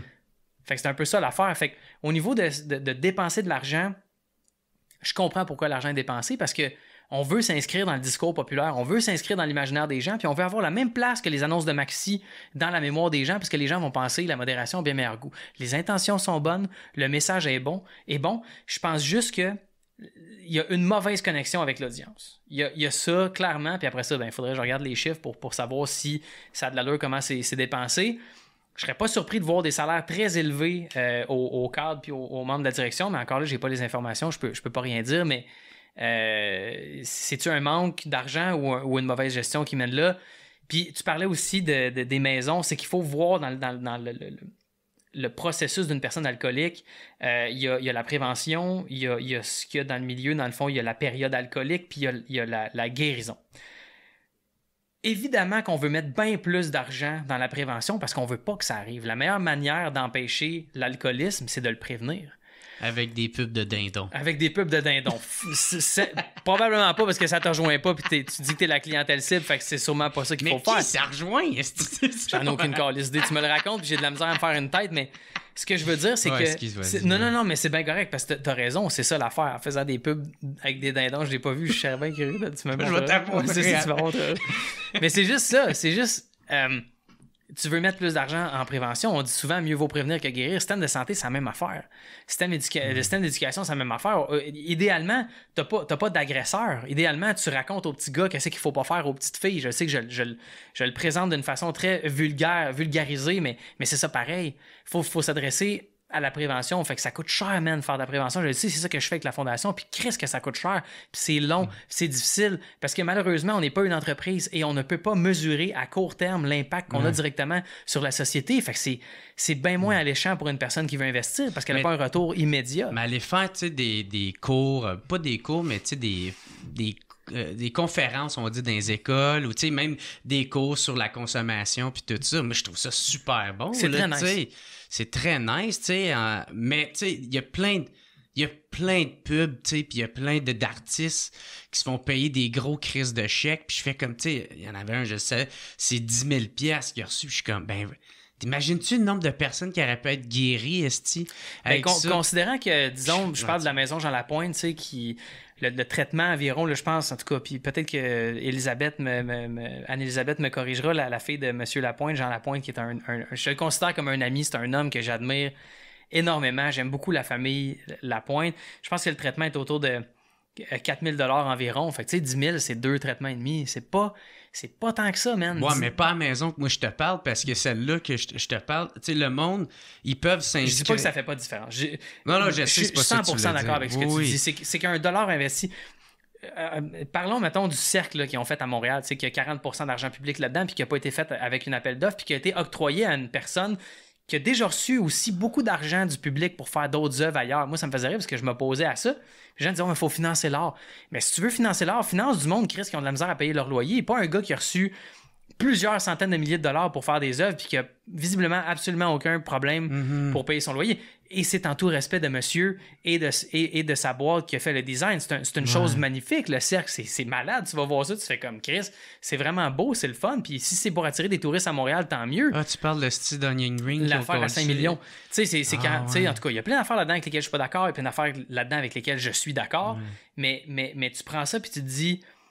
L'argent qui est dépensé, on aurait pu la mettre ailleurs. C'est sûr. Souvent, c'est un chèque qui saigne, puis on dirait qu'ils s'en foutent aussi que ça s'en va. Ben, c'est ça. Puis après ça, l'affaire, c'est que l'argent, on dit, ouais, mais c'est pas grand-chose. Ben, Chris, moi, j'ai une phrase dans la vie que je dis. Pour moi, ça change rien. Pour toi, ça fait toute la différence. Fait que tant qu'à prendre cet argent-là pour faire de quoi qui, pour toi, change rien, donne-les à quelqu'un pour qui ça fait toute la différence. Tu sais, c'est pas mal ça, ma vision de l'argent dans la vie. Ou ma vision de ce que j'ai en abondance, connaissance, le temps, l'énergie, whatever. Quand tu as beaucoup de quelque chose, il faut que tu partages. Mais tu sais, tant qu'à le partager, partage-le avec quelqu'un pour qui ça fait toute la différence. Si pour toi, ça change rien. Fait on se fait dire, ben là, on va donner 100, je pense que c'était 100, ça m'a fait tomber sur le cul, mon gars, 182 millions pour la réfection de l'hôtel de ville de Montréal. Puis tu dis, ça peut pas coûter genre 50 millions. Puis il va rester 132, puis comme on va faire... fucking d'autres choses avec ça, l'accueil Bonneau, la Maison du Père, la Rue des Femmes, qui est un organisme reconnu mondialement pour la manière de traiter les personnes en situation d'itinérance qui s'identifient comme des femmes. Je veux dire, man, il y a tellement d'affaires que tu peux faire avec 150 millions. Oh, mais c'est pas grand-chose. Ouais, mais c'était dans l'enveloppe de telle affaire. Ben, si c'est de même, Carlis, pourquoi vous l'investissez pas auprès des gens pour qui ça fait toute la différence? Les professeurs, le personnel de la santé, ces gens-là. Parce que tu sais, faut bien se payer d'autres affaires. Ouais, mais à quel prix? Tu sais, c'est comme à ta maison, je veux dire... C'est pas pour rien que le monde est endetté par-dessus la tête, parce que quand tu regardes comment le budget est géré, ben là, tu réalises qu'il y a des places où ça vaut pas vraiment la peine. Tu sais que le Canada a passé à côté de le fait d'acheter des F-35 pour, je me souviens plus, 35 milliards, me semble, une affaire de même. Peut-être que mon chiffre est pas bon, il faudrait que je revoie, mais écoute, une astuce de chance qu'on n'a pas fait ça. C'est de l'argent, puis on n'a pas tant besoin des jets. On en aurait besoin parce que les membres du personnel de l'armée disent notre équipement, c'est de l'esti de merde, toute prise, esti. Ça n'a pas de bon sens. Ils sont encore chanceux, je pense, d'avoir des bateaux puis des chars qui marchent à l'armée, puis faut munir ces gens-là d'outils parce qu'on a besoin de ces gens-là pour certaines situations. Loin de moi l'idée de vouloir trasher les gens qui sont dans l'armée, puis au contraire, j'ai beaucoup d'admiration pour ça. Mais tout ça pour dire que des fois, tu dis, c'est-tu nécessaire de le dépenser pour ça? Tu sais, ça revient comme un budget de famille. Papa veut s'acheter une TV à 10 000 $, mais en même temps, le petit jeune, il n'a plus de patin esti pour aller jouer au hockey. C'est quoi qui est important? C'est comme, ouais, mais là, tu sais, on a besoin d'un budget aussi pour le divertissement à la maison. Oui, mais Chris, il n'y a plus de patins. Puis s'il joue au hockey, ben ça va le dégourdir. Puis peut-être qu'il va moins faire le fou en classe parce que son énergie est mieux divisée. Ou tu sais, comme, je donne un exemple niaiseux là, que je sors de ma tête de même à 10 cents. Là, mais c'est ça pareil, tu sais. Moi, j'ai un autre exemple sur éducalcool, tabarnak. Vas-y donc, ouais. Le monde ne savent pas ça. Puis le pire, quand je l'avais dit, je m'avais fait traiter de con, là. Mais Chris, une autre raison pourquoi que je les aime pas, c'est que ils dépassent souvent leur mandat, tu sais, si c'est pour prévenir, alright, là, tu sais, mais les autres, ils ont fait un mémoire pour essayer de faire passer, quand ils voulaient faire la réforme de la régie de l'alcool, là, tu sais, pour justement que l'alcool soit plus cher, puis plein d'autres affaires, là, tu sais. Fait que moi, ça me met en tabarnak. C'est ça l'affaire. Pour moi, c'est ils dépassent leur mandat, mais puis fuck you. Comme dans la vie, c'est des beaux paradoxes, là, tu sais, comme l'Auto-Québec qui rapporte beaucoup à la société parce qu'on a nationalisé, parce que les revenus sont directement redistribués à la population, mais en même temps, sachant d'où viennent ces revenus-là, t'es-tu déjà allé au casino en plein jour? Non, j'étais allé au casino 2 fois dans ma vie. OK, comment t'as trouvé ça, le casino?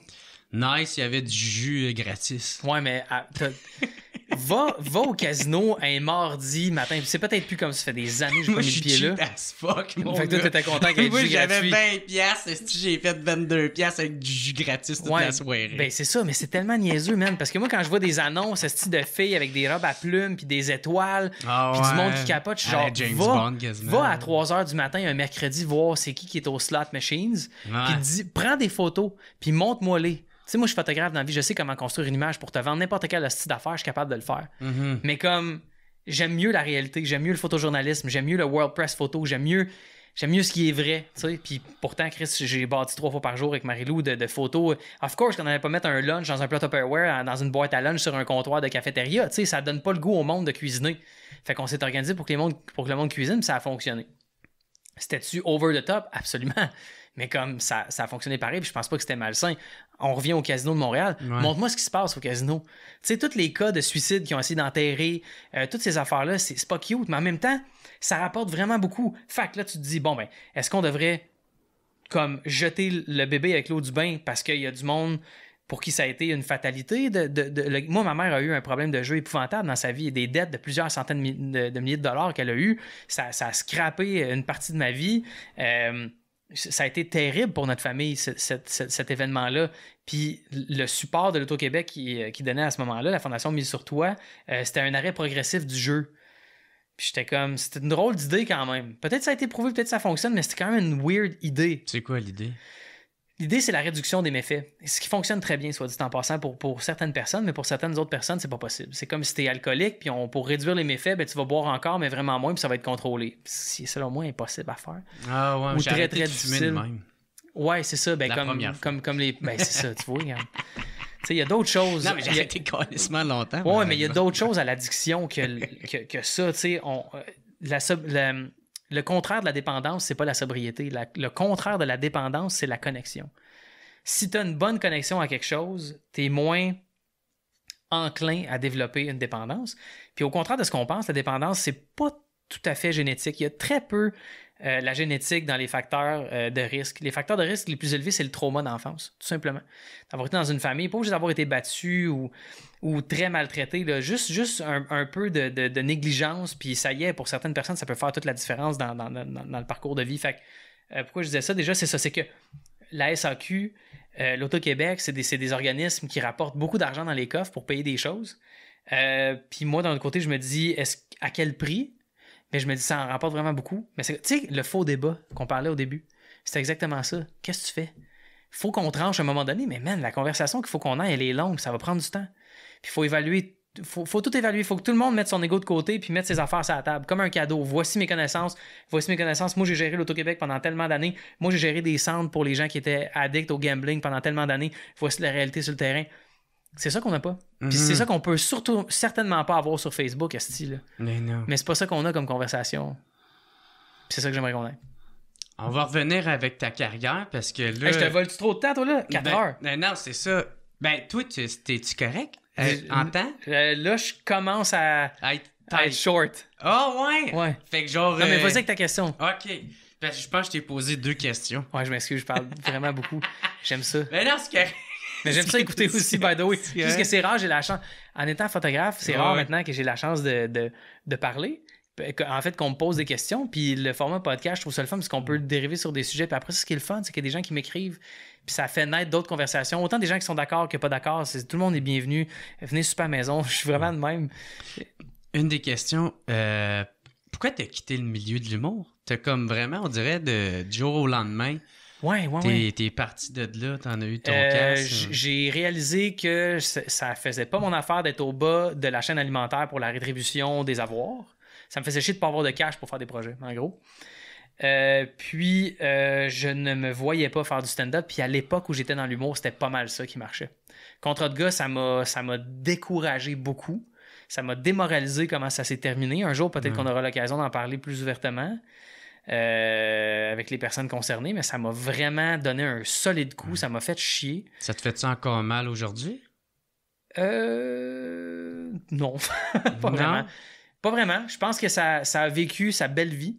C'est mort de sa belle mort. Puis, je serais curieux de voir ce que ça donne. Écoute, ce n'est pas mort. T'sais, dans mon esprit, il y aurait quelque chose encore à faire avec ça aujourd'hui.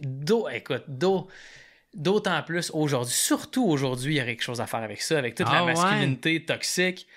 Puis la manière dont on a présenté les hommes au fil de l'histoire. Puis avec la montée du féminisme, puis les belles choses que ça apporte, je pense que Contrat de gars serait un vecteur de bonne conversation sur ces enjeux-là. Vraiment, là. Parce que Contrat de gars, ce qui était le fun, c'est que les gens catchaient que c'était une joke. On pouvait dire on trouvait qu'il y avait des choses qui étaient gays, mais c'était pas grave, parce que les gars de Contrat de gars, ce qui était gay, ils trouvaient ça nice, parce que les gays, c'était des gars qui étaient tellement mâles qu'ils aimaient les autres gars. Mm-hmm. C'était pas un enjeu, man. C'était juste un gag. Puis moi, Contrat de gars est parti en l'honneur de 2 gars que je côtoyais qui avaient honte de s'aimer. Puis qu'en ayant honte de s'aimer, ce qu'ils faisaient, c'est qu'ils se trouvaient mal, puis ils s'entraînaient, puis ils faisaient l'affaire de gars parce qu'ils voulaient pas avoir l'air gay. Puis comme, ils savent même pas, ces gars-là, aujourd'hui, puis il y a eu d'autres motivations aussi. Le show Testostérone qu'on voulait parodier, puis toutes ces choses-là ont donné Contrat de gars. Mais je trouve que Contrat de gars, aujourd'hui, ça serait une voie pour un paquet d'affaires, tu sais, les personnes trans, les personnes féministes, ces affaires-là, je trouve qu'il y a de la place pour ça, sans que ça devienne woke. Là. Moi, je me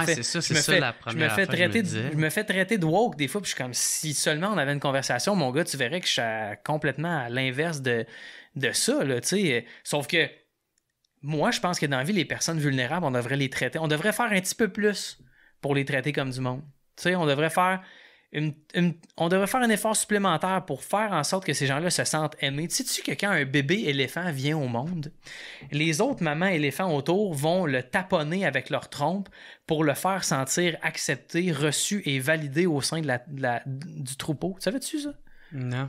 C'est extraordinaire ce que ça a comme répercussion sur l'enfant, sur le bébé éléphant à travers sa vie. Comment ça lui fait prendre conscience de son environnement, comment ça lui donne un attachement à sa communauté, puis comment ça le fait se sentir valide. Fou raide, tu iras checker ça. C'est le même qui s'envole, puis il devient Dumbo.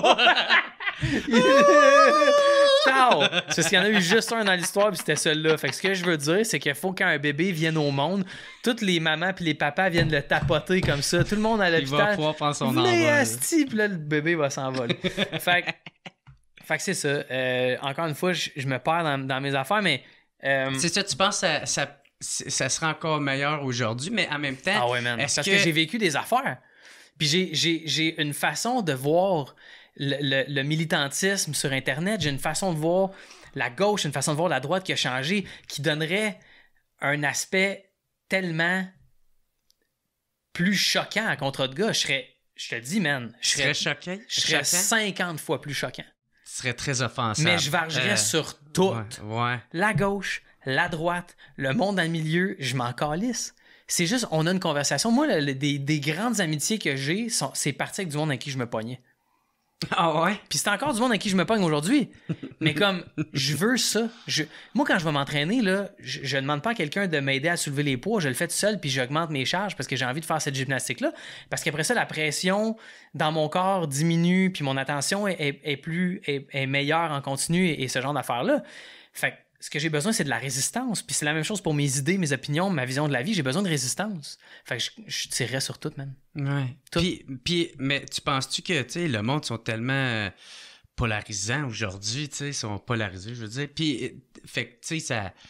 Il y en a qui comprendraient pas, là. Moi, là, je trouve ça drôle parce que le combat politique, on parle de gauche et de droite comme étant une ligne, puis il y a du monde d'un bord puis du monde de l'autre. Pour moi, le combat politique, c'est un cercle. Puis quand t'es dans les extrêmes, que tu sois à gauche ou à droite, t'es à la même petite place. Fait que pour moi, c'est un rond. Puis j'ai l'impression que dans le bas, t'as les extrêmes, puis dans le haut, t'as une position nuancée. Puis le but, c'est de trouver l'équilibre entre les deux. D'essayer de, comme je disais tantôt, la roue qui tourne, quand t'avances pas dans la vie, tu recules, même affaire. T'essaies de te tenir en haut, t'essaies de te tenir au fait de ce qui se passe, t'essaies de te tenir le plus informé possible de ce qu'il y a, mais t'essaies d'objecter ta conscience puis de pas tomber dans un extrême ou dans l'autre. C'est ça qui est important. Ouais. Il y a des choses de la gauche là, auxquelles je m'inscris à 100%. Il y a des choses de la droite auxquelles je m'inscris à 100%. Le fait d'être conservateur, c'est pas mauvais. Le fait d'être conservateur, il y a beaucoup de choses. Il y a juste des valeurs différentes. Tu sais, être conservateur, c'est aussi donner le droit à nos coutumes et traditions de perdurer dans le temps. Ensuite, on peut se questionner, est-ce que ces coutumes-là et traditions sont saines pour tout le monde? Est-ce que ces traditions-là favorisent l'inclusivité? Ou l'inclusion, pardon? Ben oui ou non, puis là, on a la conversation, mais là, tu te fais traiter de woke, tu te fais traiter de fasciste. À un moment donné, câlisse, mettez de l'eau dans votre vin puis parlez-vous, parce qu'il y a manière d'arriver en plein centre pour faire quelque chose de cool, je pense, en tout cas. T'sais. Ouais. OK. Ah, c'est cool. Puis c'est ça, fait que t'aimerais-tu ça que ça revienne contre de gars? J'aimerais ça que des discussions qui sont parlées dans ce sens-là? Il y a des affaires que je peux pas dire parce que c'est plus des trucs légaux, mais moi, si on m'offrait l'opportunité de le refaire, je voudrais m'asseoir avec Joe Roberge. Premièrement, c'est la première personne avec qui je m'assoirais, c'est Joe. Puis je ferais comme, comment tu vois ça? Ouais. Tu sais, on a vécu des affaires, toi puis moi, depuis 10 ans, 12 ans, 15, 14 ans contre de gars. J'avais 25? Ouais, 24, 25. Puis, je voudrais savoir comment Joe, il voit ça, tu sais. Parce qu'au contraire, au début, contre de gars, j'avais plein d'idées, j'écrivais ça, Puis, puis là, Joe amenait ses idées, mais c'était comme deux solitudes un peu. Joe faisait ses affaires, moi je faisais mes affaires, puis ça nous convenait, ce concept-là. Je voudrais le faire plus avec Joe cette fois-ci. Je voudrais qu'on soit plus liés dans le développement des idées. Ouais, vraiment, pas que Joe écrivait pas, mais moi, mettons, je faisais la structure, puis lui, il venait faire ses affaires. Puis Joe, c'est une hostie de machine à écrire. Là. C'est un des gars les plus productifs que j'ai jamais vu de ma vie, qui est complètement l'inverse de moi. Là. Puis comme j'aimerais ça vraiment que moi et Joe, on se mette d'accord. Puis est-ce qu'on aborde les enjeux sociaux? Puis comme je te dis, je tirerais sur tout. Comme Bill Burr. Bill Burr, il tire sur tout. Il est là en arrière. C'est ça que j'aime. T'as le droit. Tout le monde, si tu vaux pas grand-chose si tu vaux pas une risette, là, tu sais. Puis encore une fois, comme je disais tantôt, t'es pas spécial, man. Moi, je suis pas spécial. Toi, t'es pas spécial. On est unique, fine, mais ça nous rend pas spécial. Ça nous donne pas plus de valeur, puis ça fait pas que on nous doit un traitement différent. Vraiment pas. Fait que oui, je trouverais ça cool de le refaire, mais dans un cadre beaucoup mieux défini, puis pour une raison spécifique. Au début, est-ce que vous avez été boycotté? Jamais. De Contre de gars, t'as déjà dit ça dans une entrevue, il y a longtemps, par exemple. J'ai été boycotté de Contre de gars? Non, c'est que Contre de gars était boycotté de l'industrie ou peut-être parce que c'était sur Internet. Ou... J'ai pas eu ce feeling-là. Je pense qu'il y a des gens... La réponse du public était hallucinante, puis pour moi, la réponse du public ne ment jamais. Quand je te parle de résultats, on a des résultats. Fait que même si toute l'industrie est contre moi, puis que j'ai des résultats, je m'en calisse. Comme moi, c'est comme mes ateliers de téléphone cellulaire. Le nombre de fois que je me suis fait trasher, mon gars, par des photographes dans des forums, par du monde que je connais, qui faisait ça dans mon dos. Puis ça m'a tellement rapporté de me calisser de ce qu'il y avait à dire.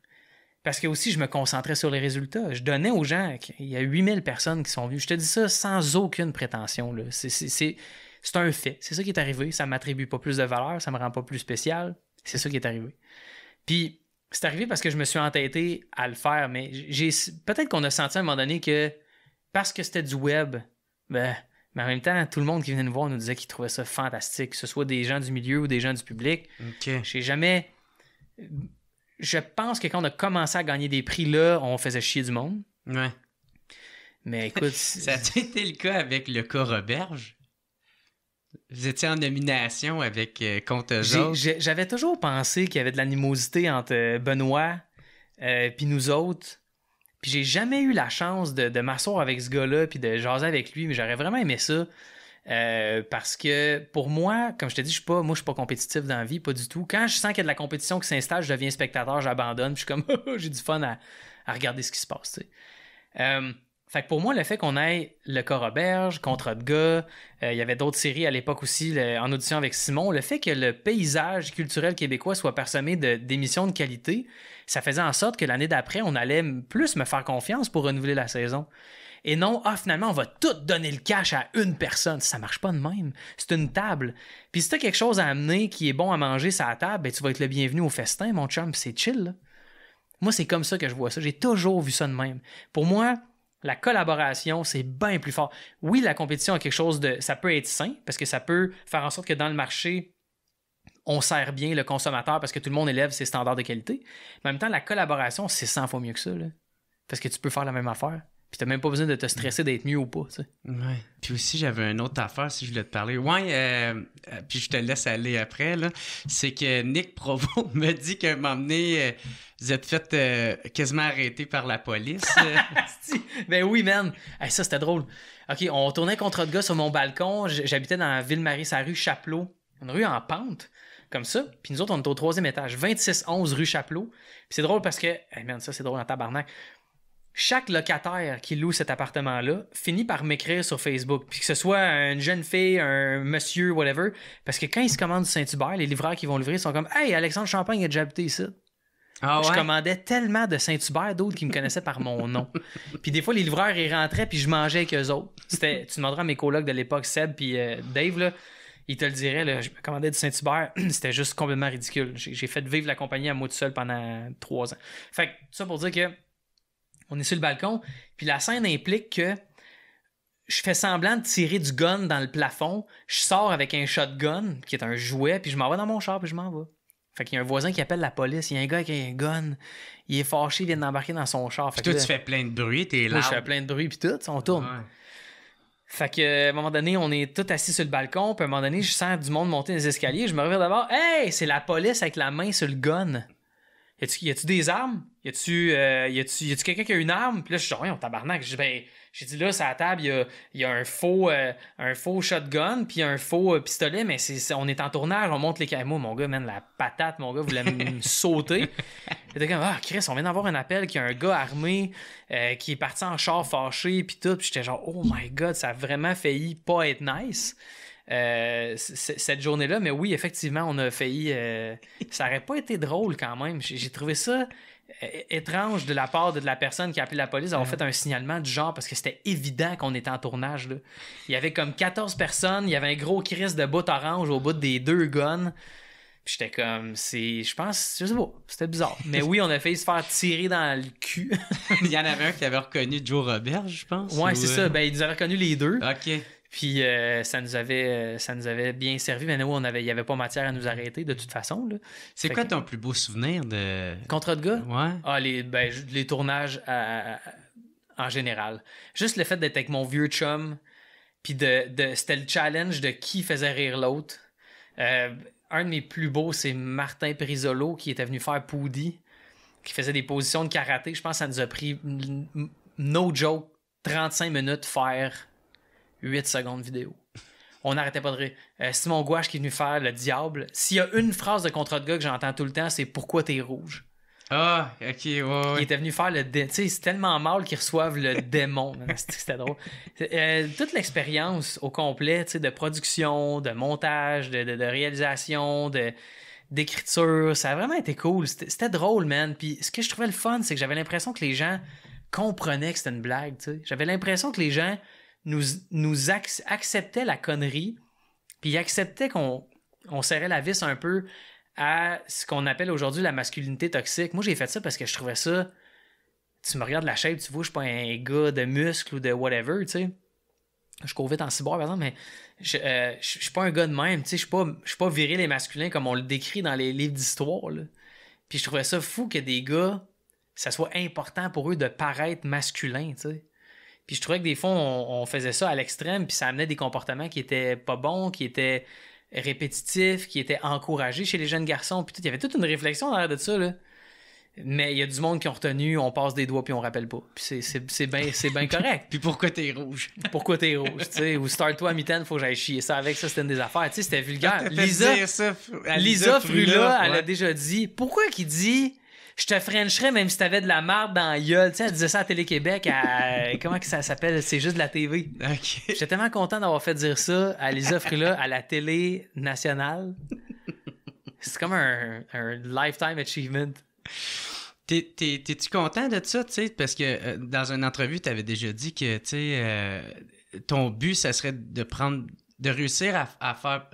comme prendre de quoi d'alternatif puis de le faire devenir mainstream, tu sais, avec le temps, tu sais. Est-ce que tu trouves que tu as réussi à faire ça avec Contrôle Dia? L'histoire va nous le dire. C'est ça l'affaire, c'est que des fois, on demande à des personnes vivantes « Hey, c'est quoi l'impact que t'as? » Puis je suis comme... Je sais pas c'est quoi l'impact que j'ai eu, mais je sais que j'ai vraiment eu du fun. Puis l'impact que ça a eu sur ma vie, ça a changé bien des affaires. Mais l'histoire va le dire. Est-ce que la vie va nous amener une opportunité de le refaire? Je trouverais ça cool. Je trouverais ça vraiment le fun de le refaire. Tu sais, ça fait des années qu'on est parti, on a eu le temps de réfléchir, on s'est mis nous-mêmes en punition. Je sais pas, mais il y a tellement d'idées. On avait écrit un film contre le gars. On avait écrit littéralement un film au complet.